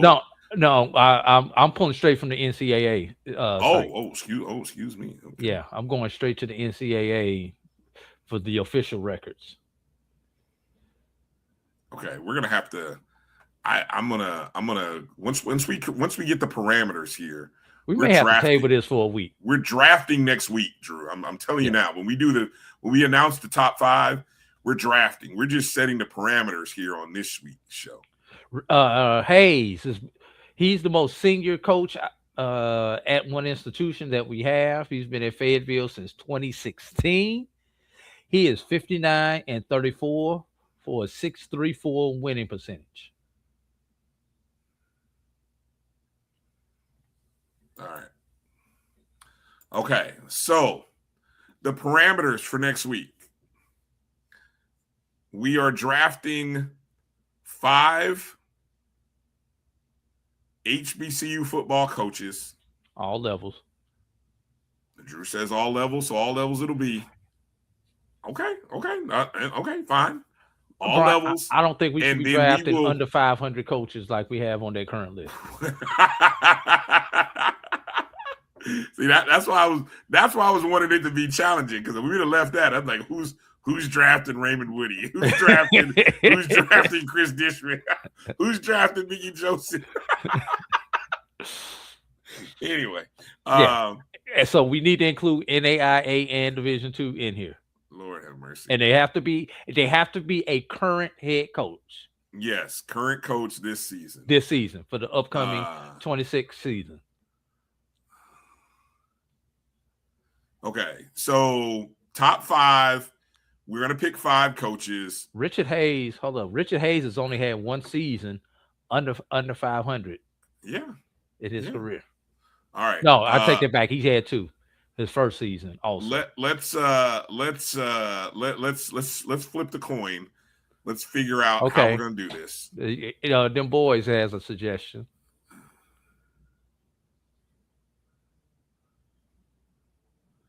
Draft them with the expectation of leading an FBS team. I don't follow. You mean FCS?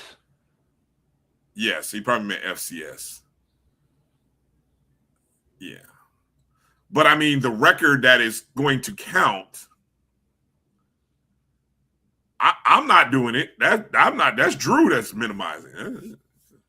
No, I wasn't minimizing it. I was just saying the list, the way they presented that list, that was the problem I had with the list. I am not minimizing what Quinn Gray or any of those other coaches have done, but just presenting that list as top FCS coaches, I didn't think Quinn Gray qualified because he hadn't coached the FCS game yet.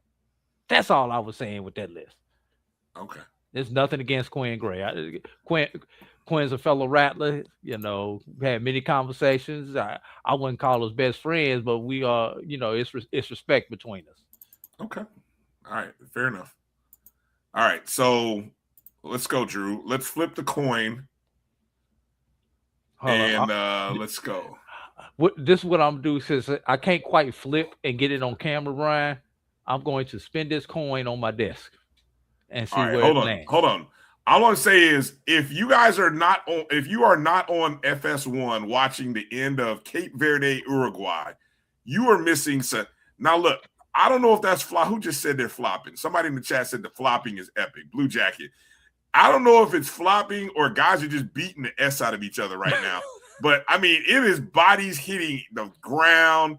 They're hitting the side electric paneling. I mean, bodies are everywhere. But anyway, they're in the stoppage time now. There's about maybe 5 to 6 extra minutes left. It's 2-2. I got Cape Verde to win plus 800. So if you want to root with your boy, you can root along with me. We're trying to get a win here for Cape Verde. All right. Oh my God. How many shots near the box or in the box can you get? Oh shit. Uruguay's on a move. Wow. What drama? What drama? Are you guys watching this? This is drama. This is playing out down in South Florida. All right. Are we doing the coin flip? Okay, we got the camera. Okay, here we go. Head. Okay. I think I'm just spin it. That's good. Hold on. Heads is what? That's good. You're good right there. You're good right there. I'm trying. Okay. That's the head. Heads. Yep. Heads. That's tails. the tail. Okay. Do I get a call or do you? You call it since I'm gonna be spinning it. So I'm gonna let you call. Okay. Go. You gotta call it first. Oh, tails.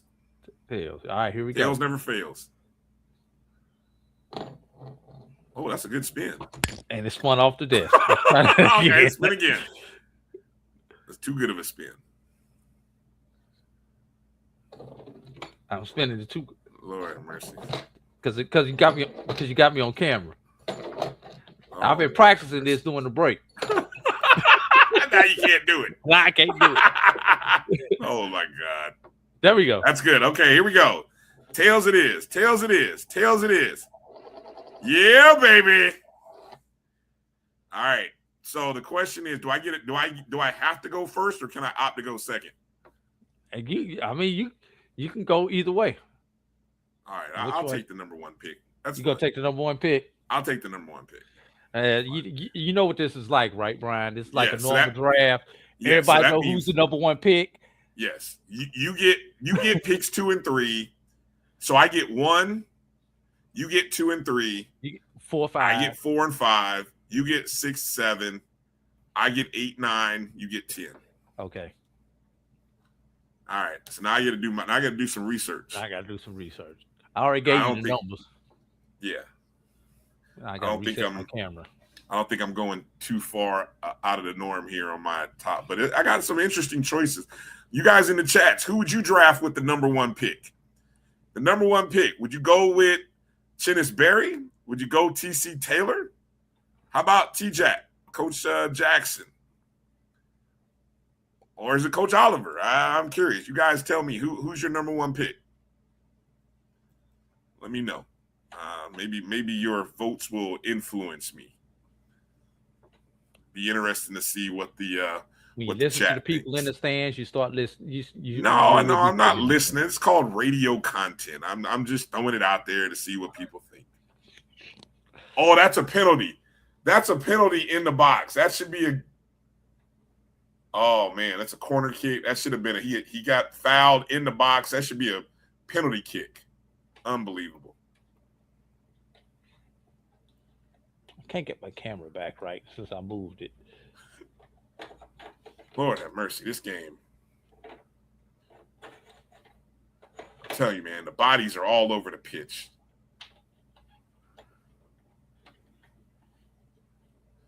Unbelievable play. Wow. Okay.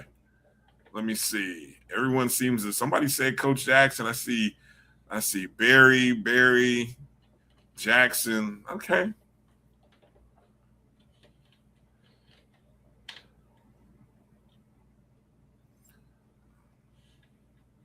Only those who want a celebration. That would be a short conversation, Dr. Carey. Yeah.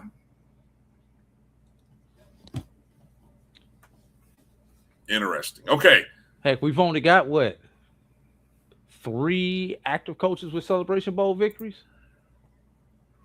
Yeah, Taylor, Chinnisberry has Trey Oliver. Chinnisberry, Trey Oliver, and TC Taylor. Yeah, those are only active coaches with Celebration Bowl victories. One other has an appearance in Tremaine Jackson. Right.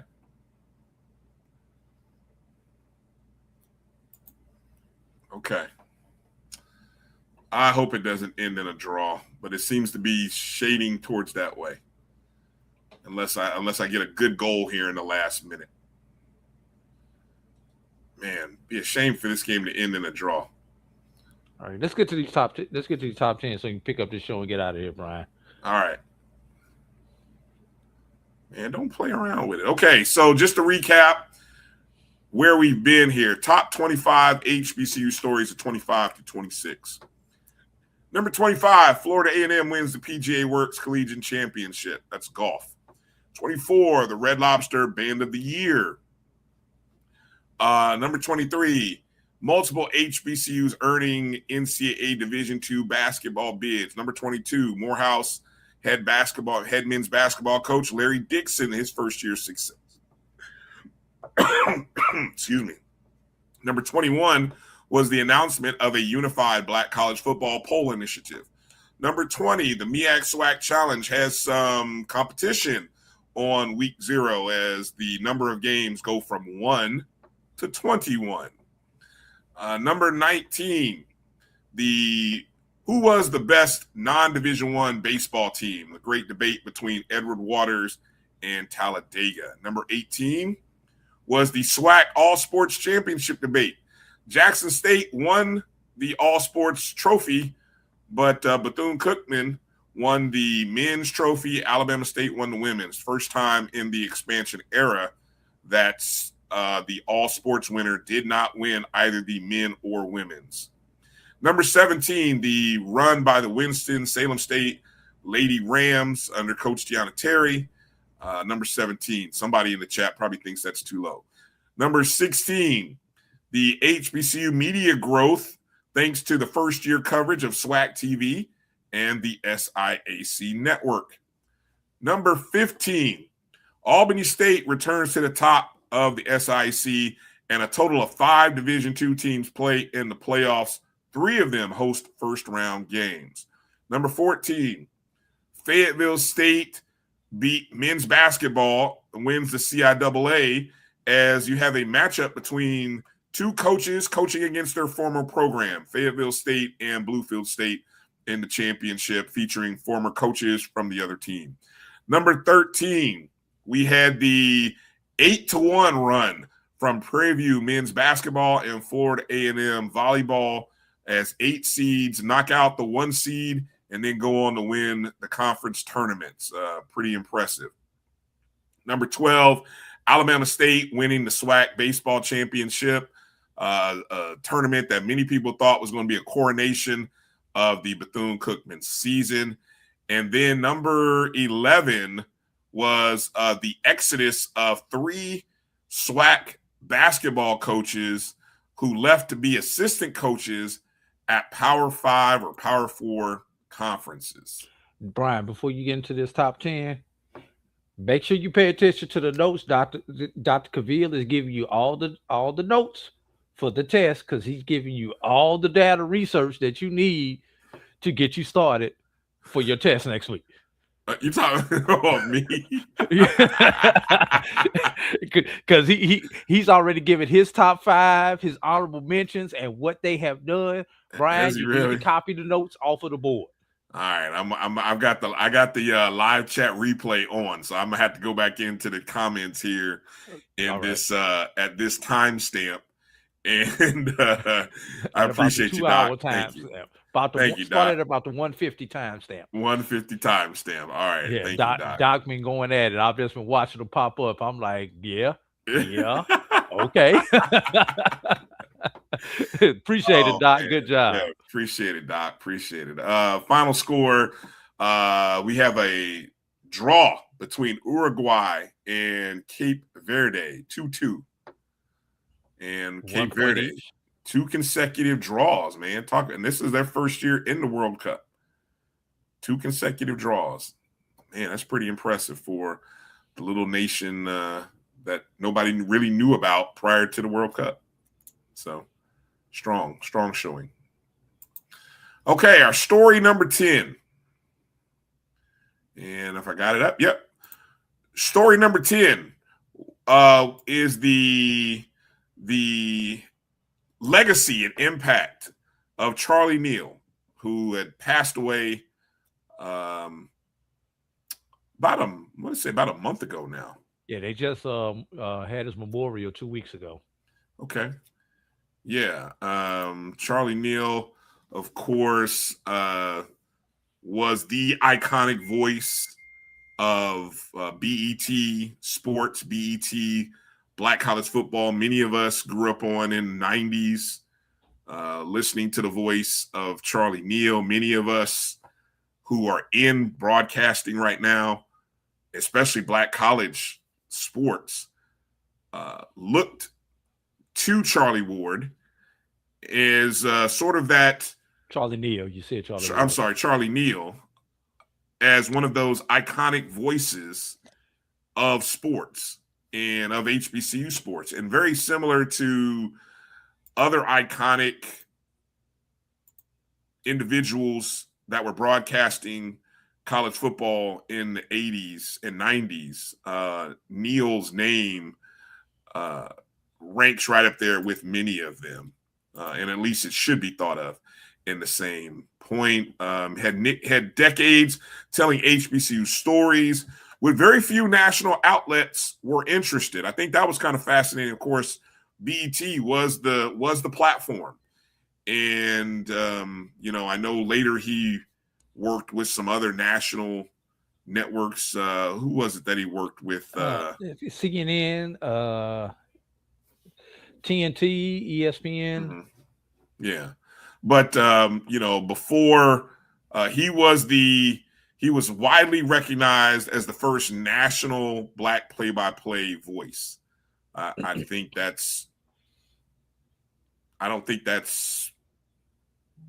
there's much of an argument there.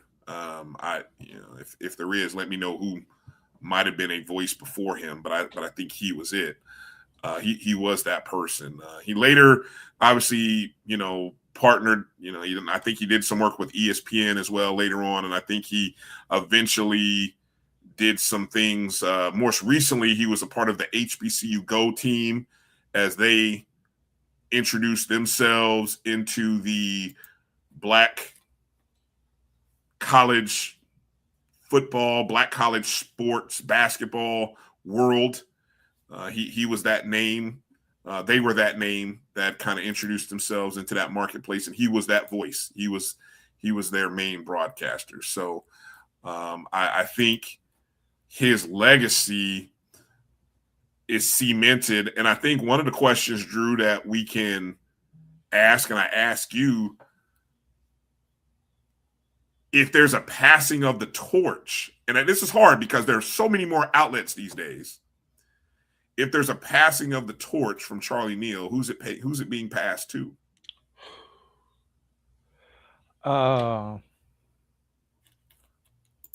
Right now, Brian,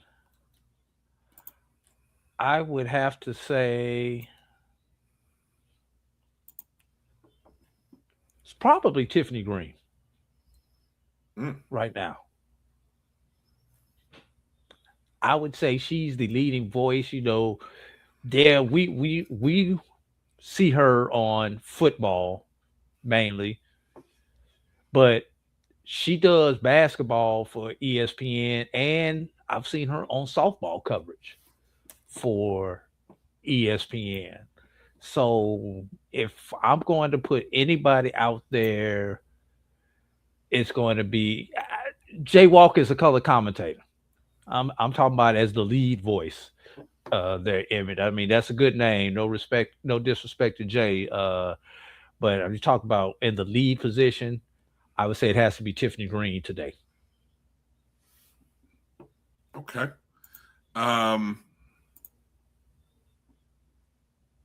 Obviously, HBCU sports media is stronger now than when we only had one outlet. I mean, and I kind of think every now and then I always chuckle. I've learned to stop commenting when I see this post, but every now and then somebody will drop a post, and you guys will see this every now and then. Oh man, I wish BET would do something. Like, man, they had to get these games on BET. And I sometimes wonder, I'm saying, okay, what vacuum are you living in that you realize that, or what vacuum are you living in that you didn't realize that BET is not in the business of showing sports? BET is not even black owned anymore. Thank you. It doesn't say black owned black entertainment. It just say black entertainment. Which who knows? They may even try to find a way to rewrite the B and the E and the T one day if you mess around. But hey, DEI might say you may have to get rid of the BET moniker. Well, they've sold. Who knows, man? I mean, they Paramount owns them now. Well, Paramount has sold. Didn't they sell parts of that entity? Let's not get into all that. But anyway, I thought that was appropriate. That was one of the top stories because, and I will say, being someone who had the pleasure of meeting Charlie Neal at SWAC Football Media Days, it really was an honor being able to shake hands and listen and be able to just talk to for a few minutes. And the one thing I will say, which I really loved, obviously in a room full of so many young people who, whether they knew who Charlie Neal was, I would hope everyone did, but so many people doing things to promote HBCU sports. Neal was always very appreciative of the work that so many people were doing when it was just him and his voice and that company and that group. And now look at the numbers of entities, whether it be shows that are running on YouTube or other places, and then the actual coverage and the growth of the sport. I know that he always found time to be interested in what we all were doing. And so I always kind of got a little appreciation, and it made him seem a little more real. And so I will always appreciate having, and you captured one of those photos. I didn't think to even include it here, but I appreciate you capturing that moment where I had a chance to actually interview one of my broadcast icons. And so Charlie Neal, a legend that will live on for years in HBCU sports, and hopefully we can. We'll always have his voice, and I hope we can continue to share in the legacy that Neal left for us. Before we get off of this, a couple things I will say and add to that, Ryan, is back in the 80s into the early 90s when BET was primarily the only outlet that we had for, yes, he is the godfather of HBCU sports. For HBCU sports, though, when as a HBCU student athlete, Charlie Neal on your game gave your game legitimacy. Mm-hmm. Yep, and he made back then, he made a lot of pros back during that time by giving you that legitimacy of him being on the broadcast and him talking you up on that broadcast. Charlie Neal helped make a lot of pros in football and in basketball. That's number one. And number two, Brian, we would not be here doing what we do on this podcast or anybody else doing them on these podcasts without the groundwork laid by people such as Charlie Neal. Well said. All right, story number 9. Howard University,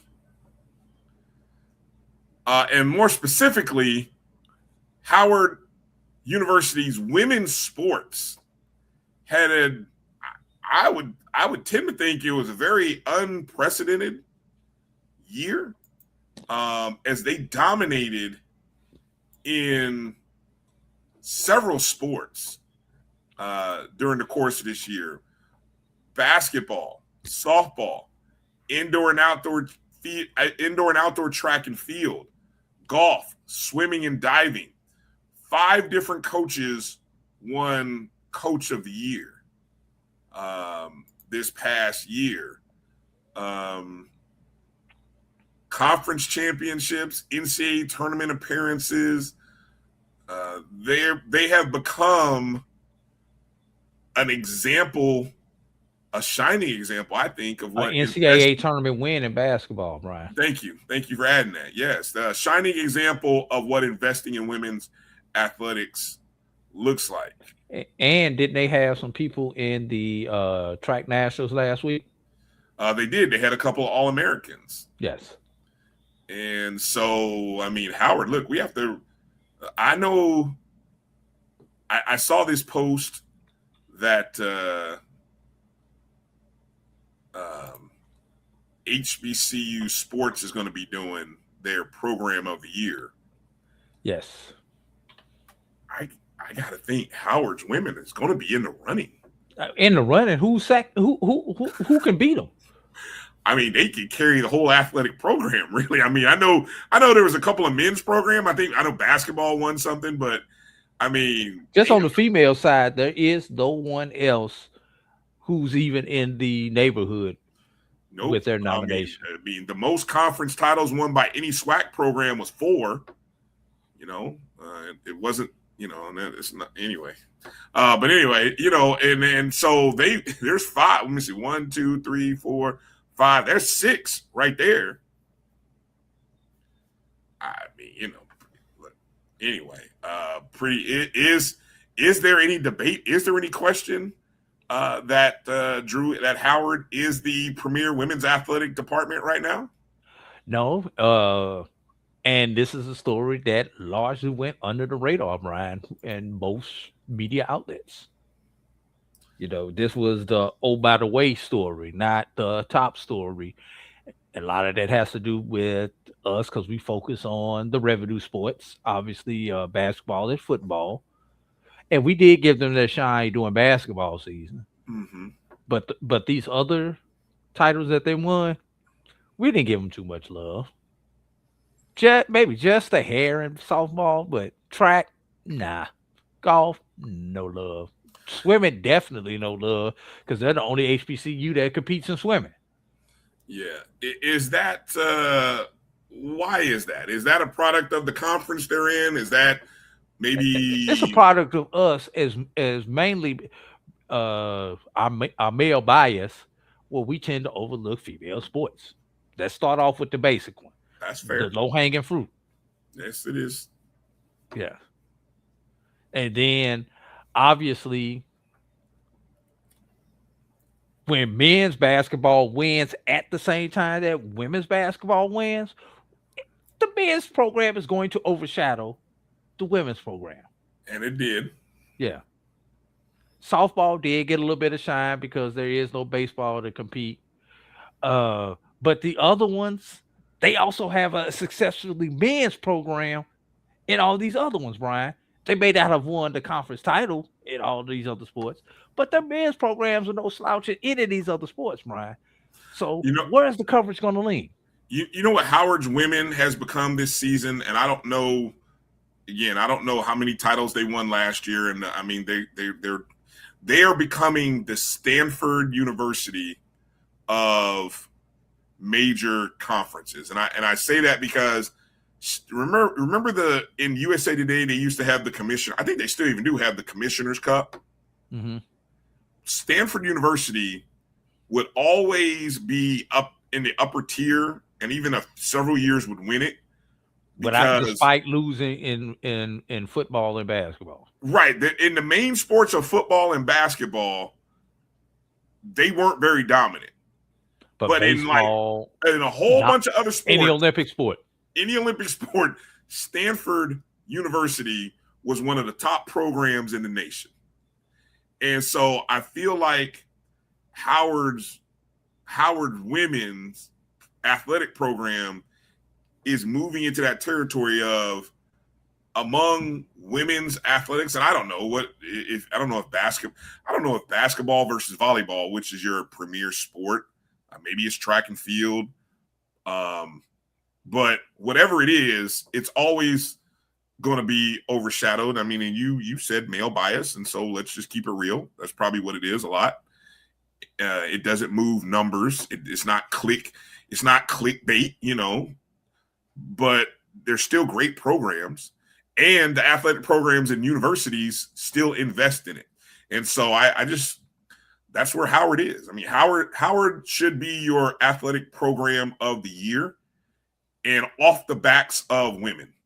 The women carried Howard's athletic dominance this year.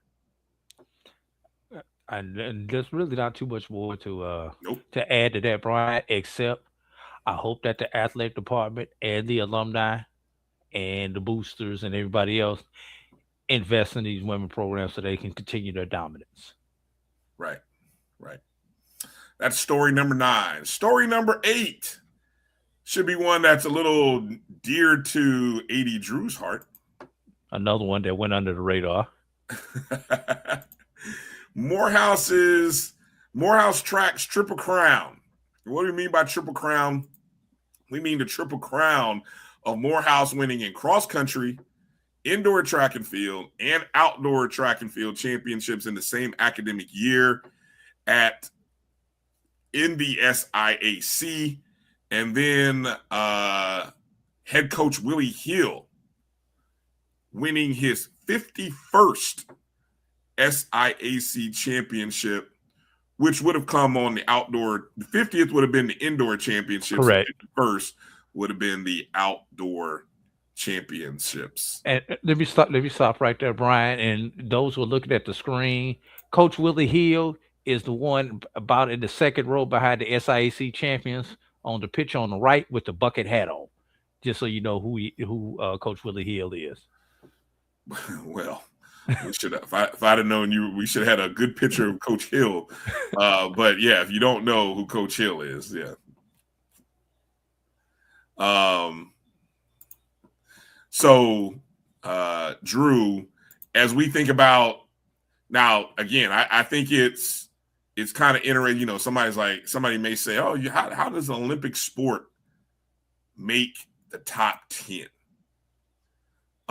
Well, I think what we're showing you or telling you here is that the dominance on the track is what the consistency and the dominance on the track is what should be celebrated here.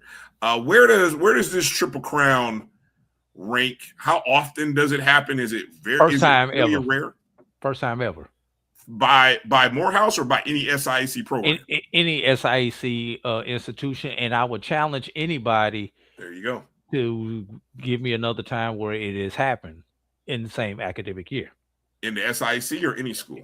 HBCU. I really would challenge you.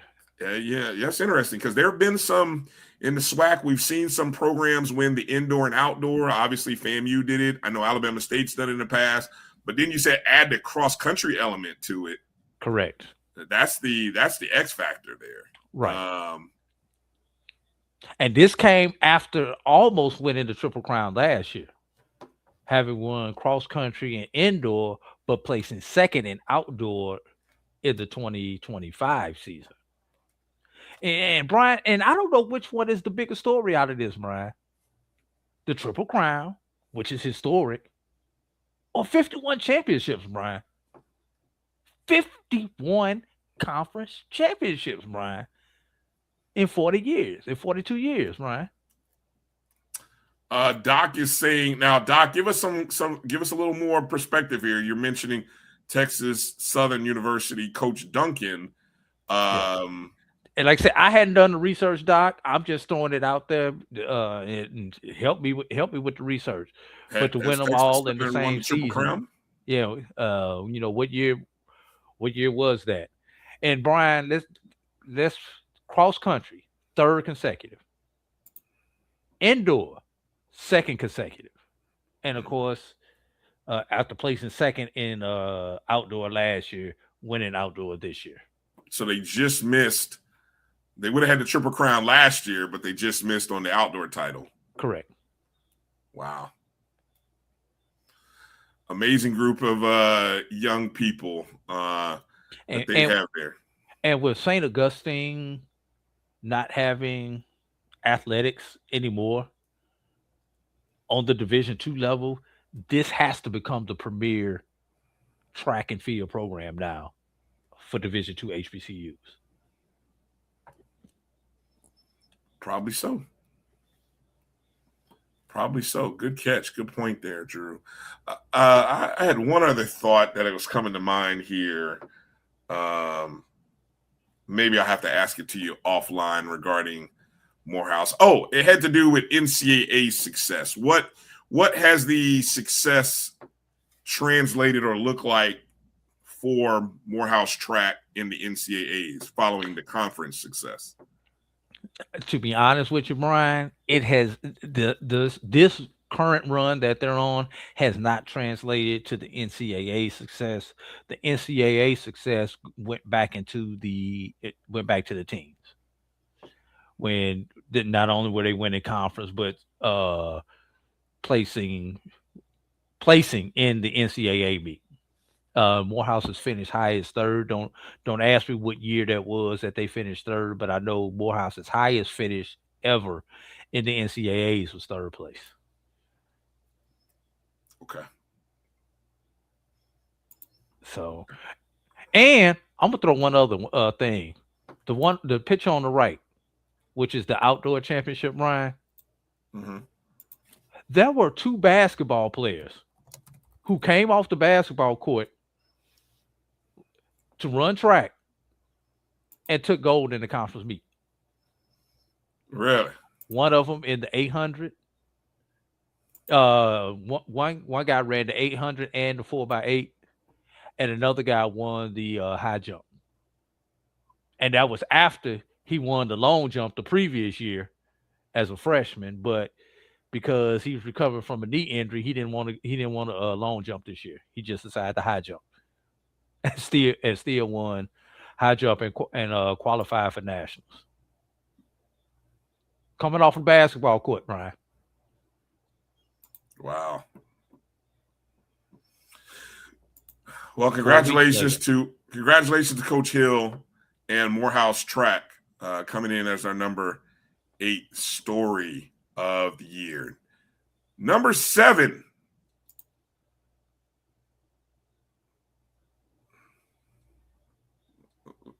The number 7 story of the 2025-26 year, the Langston men's basketball team reaches the NAIA National Championship game, their second title game appearance in the last 3 seasons under Coach Chris Wright. Of course, Coach Wright, now the head coach at Alabama State University. And Coach Wright, this was his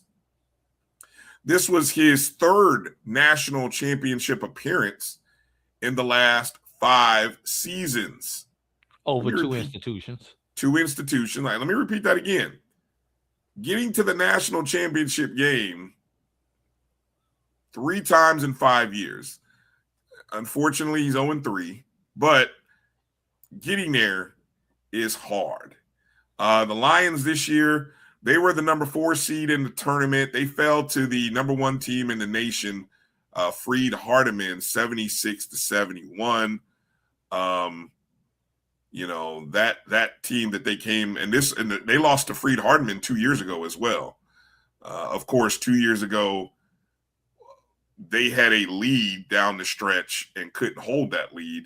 Ended up losing the championship game in a heartbreaker. This year, though, Langston didn't quite have a lead. And I mean, they played a close game. I think they were down in the second half and got close, but just couldn't overcome what Freed Hardeman was. Langston finished the season this year 29-8, 17-7 in conference play, and had really established themselves as one of the premier teams in NAIA. And I think, Drew, when we think back on this run, not only this season, but I think this was the culmination of how good a coach Chris Wright was, because this team, I don't think they won the conference. They still hosted. This was kind of an unusual year in the, compared to the previous 3 or 4 years for Coach Wright. But at the end of the day, talk about a team who was tournament ready. That was Langston, and they ended up in the championship game again. And it led to him getting an opportunity to coach at the highest level at Alabama State. It did. A well-deserved promotion. We kind of talked about Chris Wright's name over the last couple of seasons as being that next guy, and Alabama State. And, we've seen what coaches who have come from lower division have done when they get their opportunity. And I don't think Chris Wright will be any different. I think Alabama State basketball is going to be one of the top 3 or 4 programs in the SWAC for as long as Chris Wright is there. Bryan, does Alabama State get the bye or the double bye if you were a betting man right now? Ooh, Drew, you put me on the spot like that. Right? The double bye meaning the 1 or 2 seed, right? 3rd or 4th. Yeah, double bye is 1 or 2. The single bye is 3 or 4. Bold prediction here. I'm going to say they get one of the top 4 seeds. I ain't going to tell you which one, but I think they will be a top 4 team in the SWAC this year. Minimum single bye. Minimum, they will get a bye as a 4 seed. I don't want to, that's tough being a first or a second. I really haven't paid attention to his entire recruiting class. I've seen a couple of names here and there. And I know he has to rebuild kind of that roster, but he's done that every year at Langston and Talladega. So that is not unfamiliar territory for Coach Wright. So yeah, look forward to just mark my words, top 4, one of the top 4 programs in the SWAC. I'd be flabbergasted. I mean, short of some injuries, that'd be the only way his team is not one of the top 4 teams. Like, injuries would have to take them out.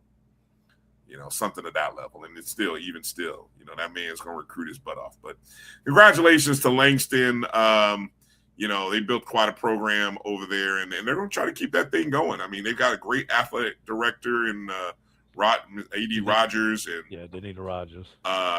She's one of the best in college athletics. I'm not even going to just stop short and say HBCUs, but she's one of the best in the business. And you watch Langston basketball will be around. You will hear about them, especially come February and March. All right. And the story number 6 that finishes out the top 5 that we're doing today, the Prairie View A&M University run to the Celebration Bowl.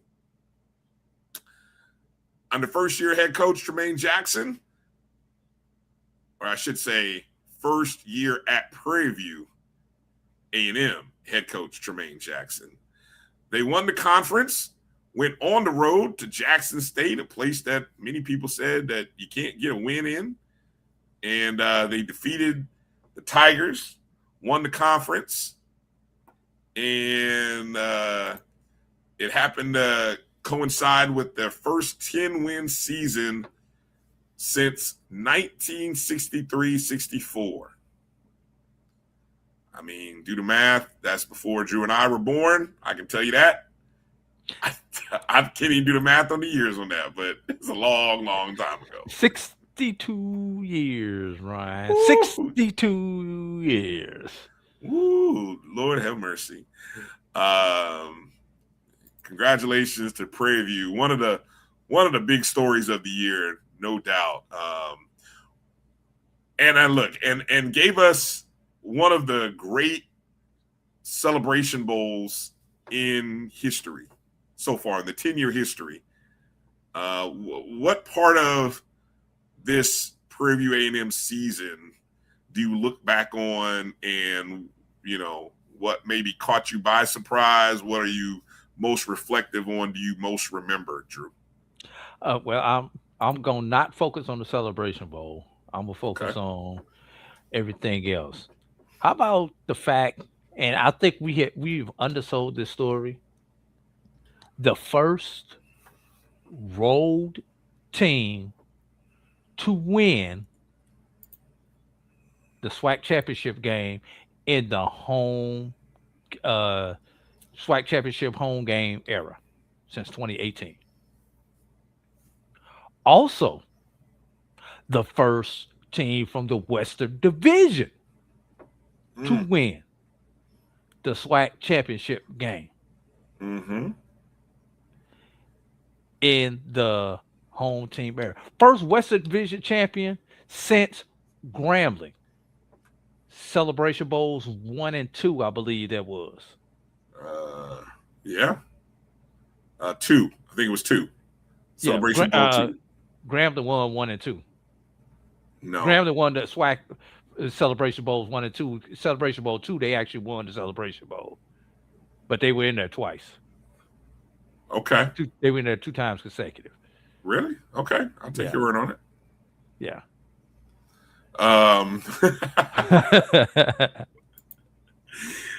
Exactly. The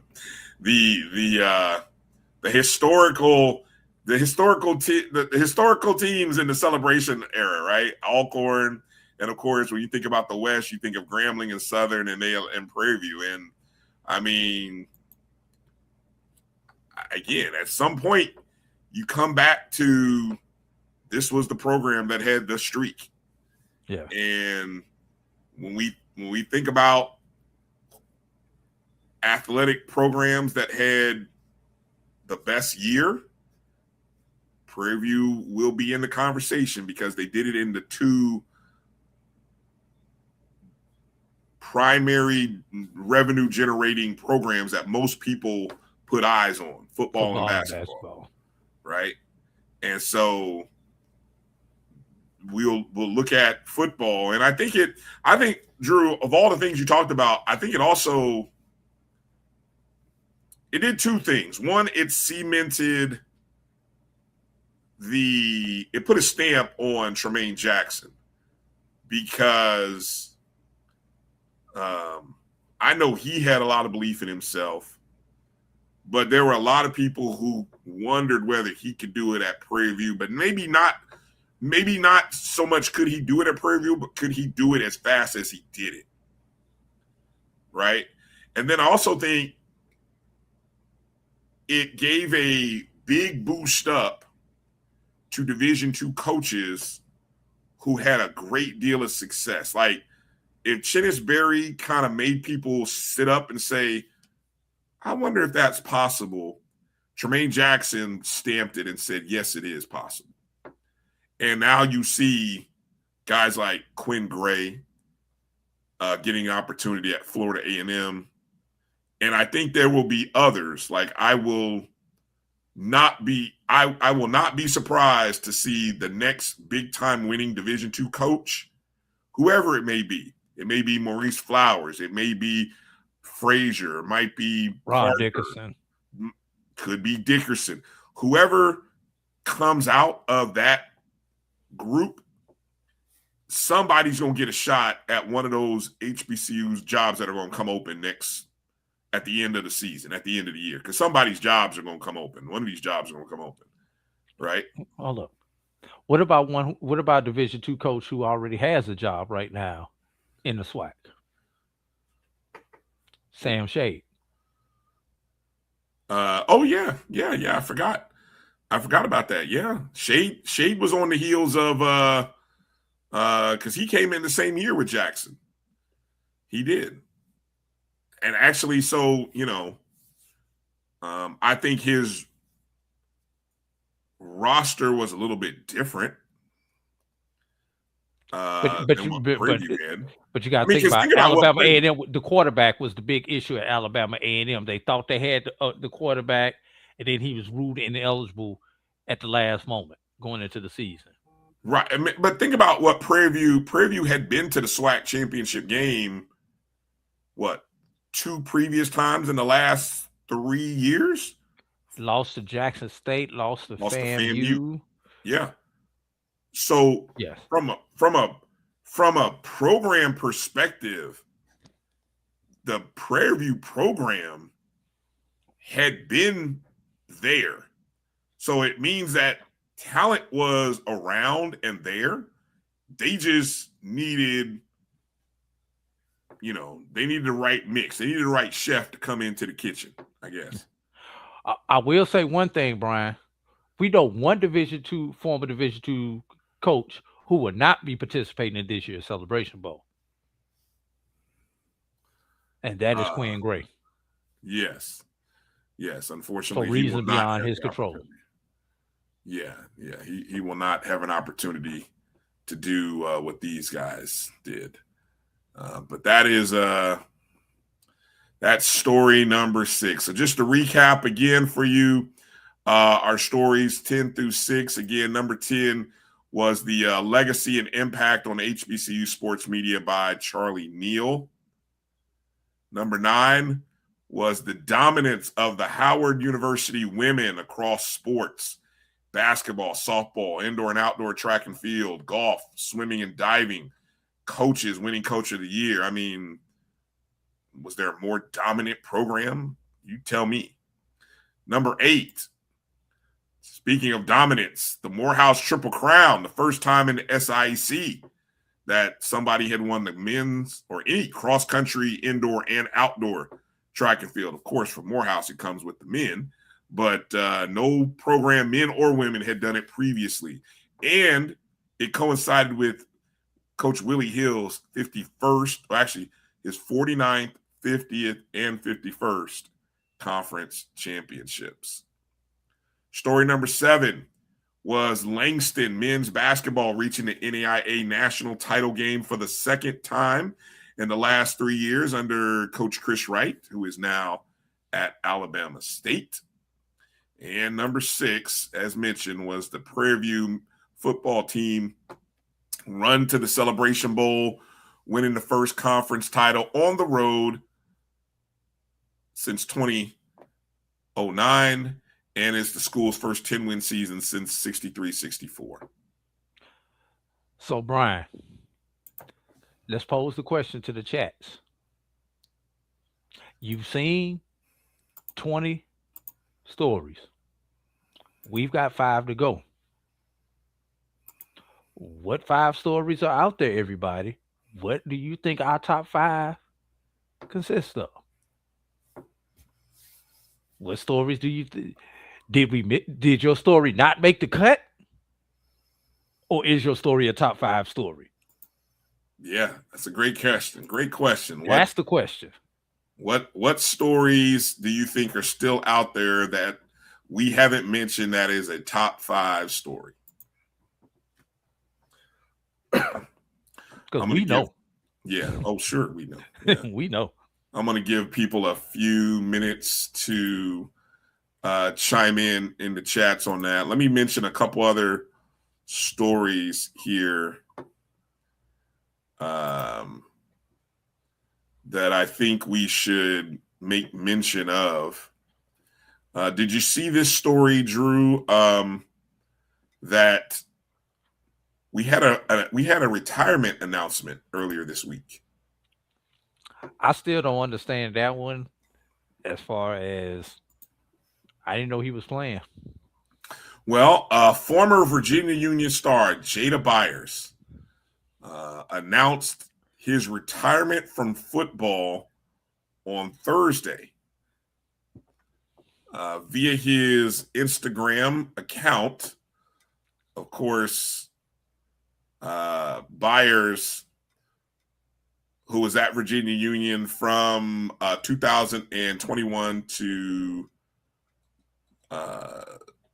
25, and of course concluded his 25 campaign becoming, if I'm not mistaken, Drew, the first HBCU player to win the Harlan Hill?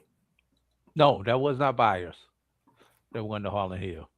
That was Okay. Allen who won the Harlan Hill. Oh, that was Curtis Allen. I'm sorry. Byers was before Allen. I'm sorry. Yeah, Byers was year before Allen. Right. And they were on the team together. We never heard of Allen.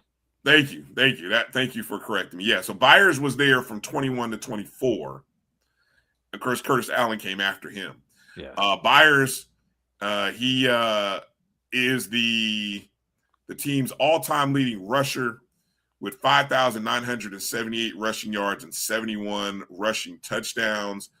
He won the first of his 2 CIAA Offensive Player of the Year awards in 2022 when he ran for a Division II high 1,920 yards and 19 touchdowns. Didn't win the Harlan Hill that year. We were very surprised by that. In 23, he managed 1,186 rushing yards and 16 touchdowns, where he also won the Player of the Year award that year. Byers said in his Instagram announcement, first and foremost, I just want to thank the man above for letting me play the game I loved since I was 5 years old. I played this game for 19 years, and it taught me so much about life and sacrifices. It also taught me when you're at the top, everyone's there with you. And when you're at the bottom, you're there by yourself. For all the young student athletes out there, don't stop chasing the dream. Go get what you earn, because no man deserves anything in life. They earn it. With that being said, I will be officially walking away from the game and hanging my cleats. #retirement.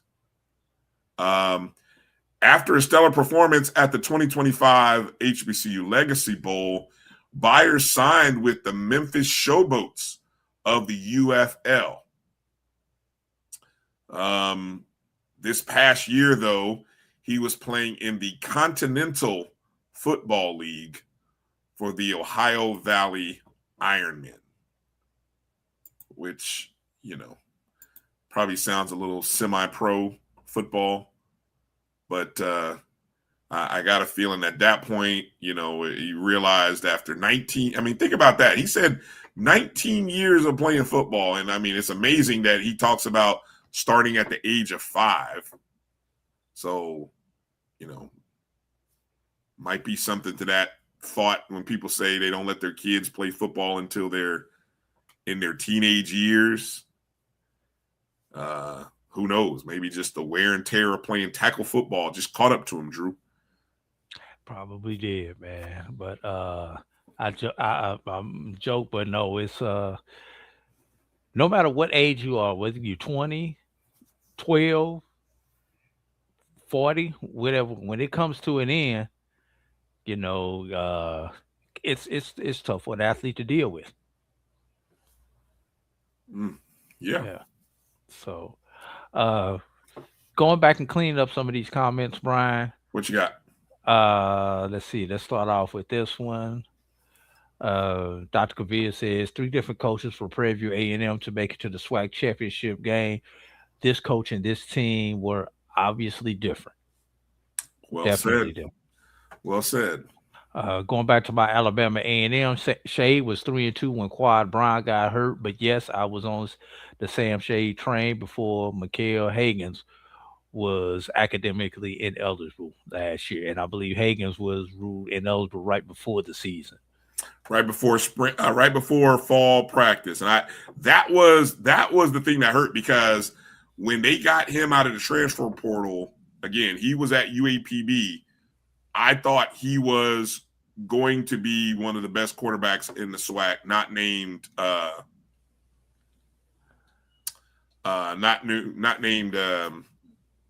can't Andrew Body. Andrew Body, thank you. I had the first name. I didn't want to give a wrong last name. But yeah, so that kind of changed things for Alabama A&M right there. What was that other comment that you had? Okay, no, I had them out of order. Okay, here we go. Some of the people who are guessing at the top 5. Did you mention Alabama State winning the SWAC baseball championship? That was story number 12, Emmett. Story number 12, yep. Okay. All right, what else? Have not mentioned this one yet. Valley beating FAMU back-to-back, number 1. Can I play spoiler alert, Brian? Can I have a spoiler alert? Please do. That is not the number 1 story. Now, you got to say 2 and see if it's still a top 5, but I will play spoiler alert, tell you that is not number 1. A year ago, it was a story. Yeah. But, I mean, come on. I mean, it happened. Dr. Terry thinks the same thing. Right. No, sorry. Oh, sorry to disappoint you. Top 5. You got to wait and see if it's top 5, Dr. Carey. The fact that it happened the first time and it happened at FAMU, that makes it the real story.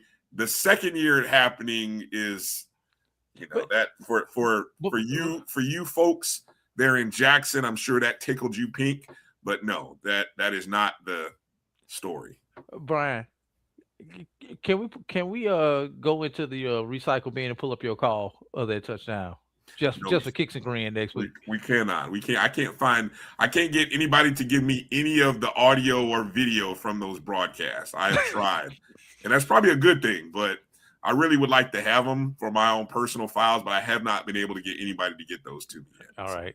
Still working on it, though. SWAC TV. We did mention SWAC TV. It was. I think it was 20 or 19. Let's see.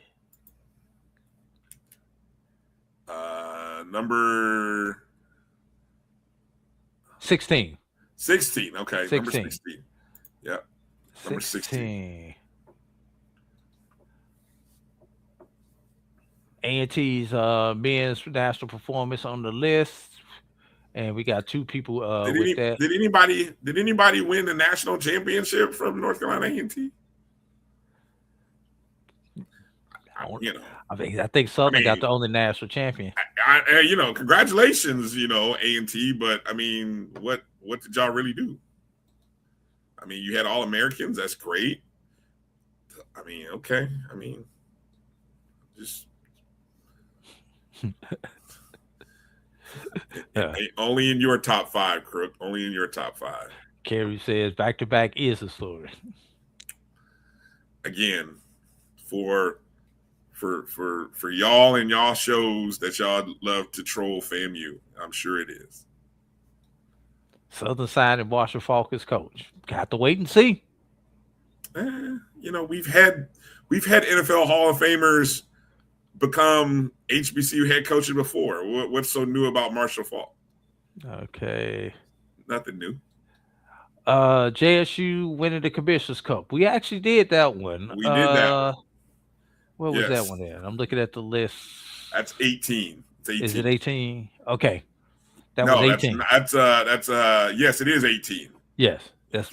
Yeah, that was story number 18. Yes. Winning that all conference and only winning 1 tournament title and not winning the men or the women's all sports. So yes. That was all part of story 18. So some of you guys were not taking good notes. Good thing this is not Dr. Gaville's class, because all you guys would get an F squared for not taking good notes. That's all right. We'll have to run the list back. I wanted to, Jeffrey. I wanted to. But there were so many other things that trump my pettiness. So actually newsworthy. Yes, okay. That too. More newsworthy and less petty. So there we go. There you go. All right, Brian, it's time to pick up this show and get out of here. Yep, definitely. I'm sure there's some other stuff that we'll get to. We'll put a pin on some of the stuff that we didn't talk about this week. It'll still be out there for next week. Yeah, I believe John Grant is going to be on Dr. Cavill's show one day this week. I think I said that earlier, but just want to remind everybody, tune in to Dr. Cavill's Inside the HBCU Sports Lab, Tuesdays and Thursdays, 7 o'clock Eastern, 6 o'clock Central, right here on the Black College Sports Network. Well said. And any of the shows that you miss, you can go back and watch. Obviously, you can go back on our YouTube or Facebook pages. But what I'd prefer you to do is to go to the BCSN Pod Zone on your favorite podcast platforms, whether that's Spotify, iHeartRadio, Amazon Music, Apple Podcasts. Go search BCSN Pod Zone. Be a subscriber. Download the show. I don't care if you listen to it. Honestly, you just download it. It helps us out. Even if you listen to it for 20 minutes, I'm sure some of you have long rides to work. Put us on 1.5x speed.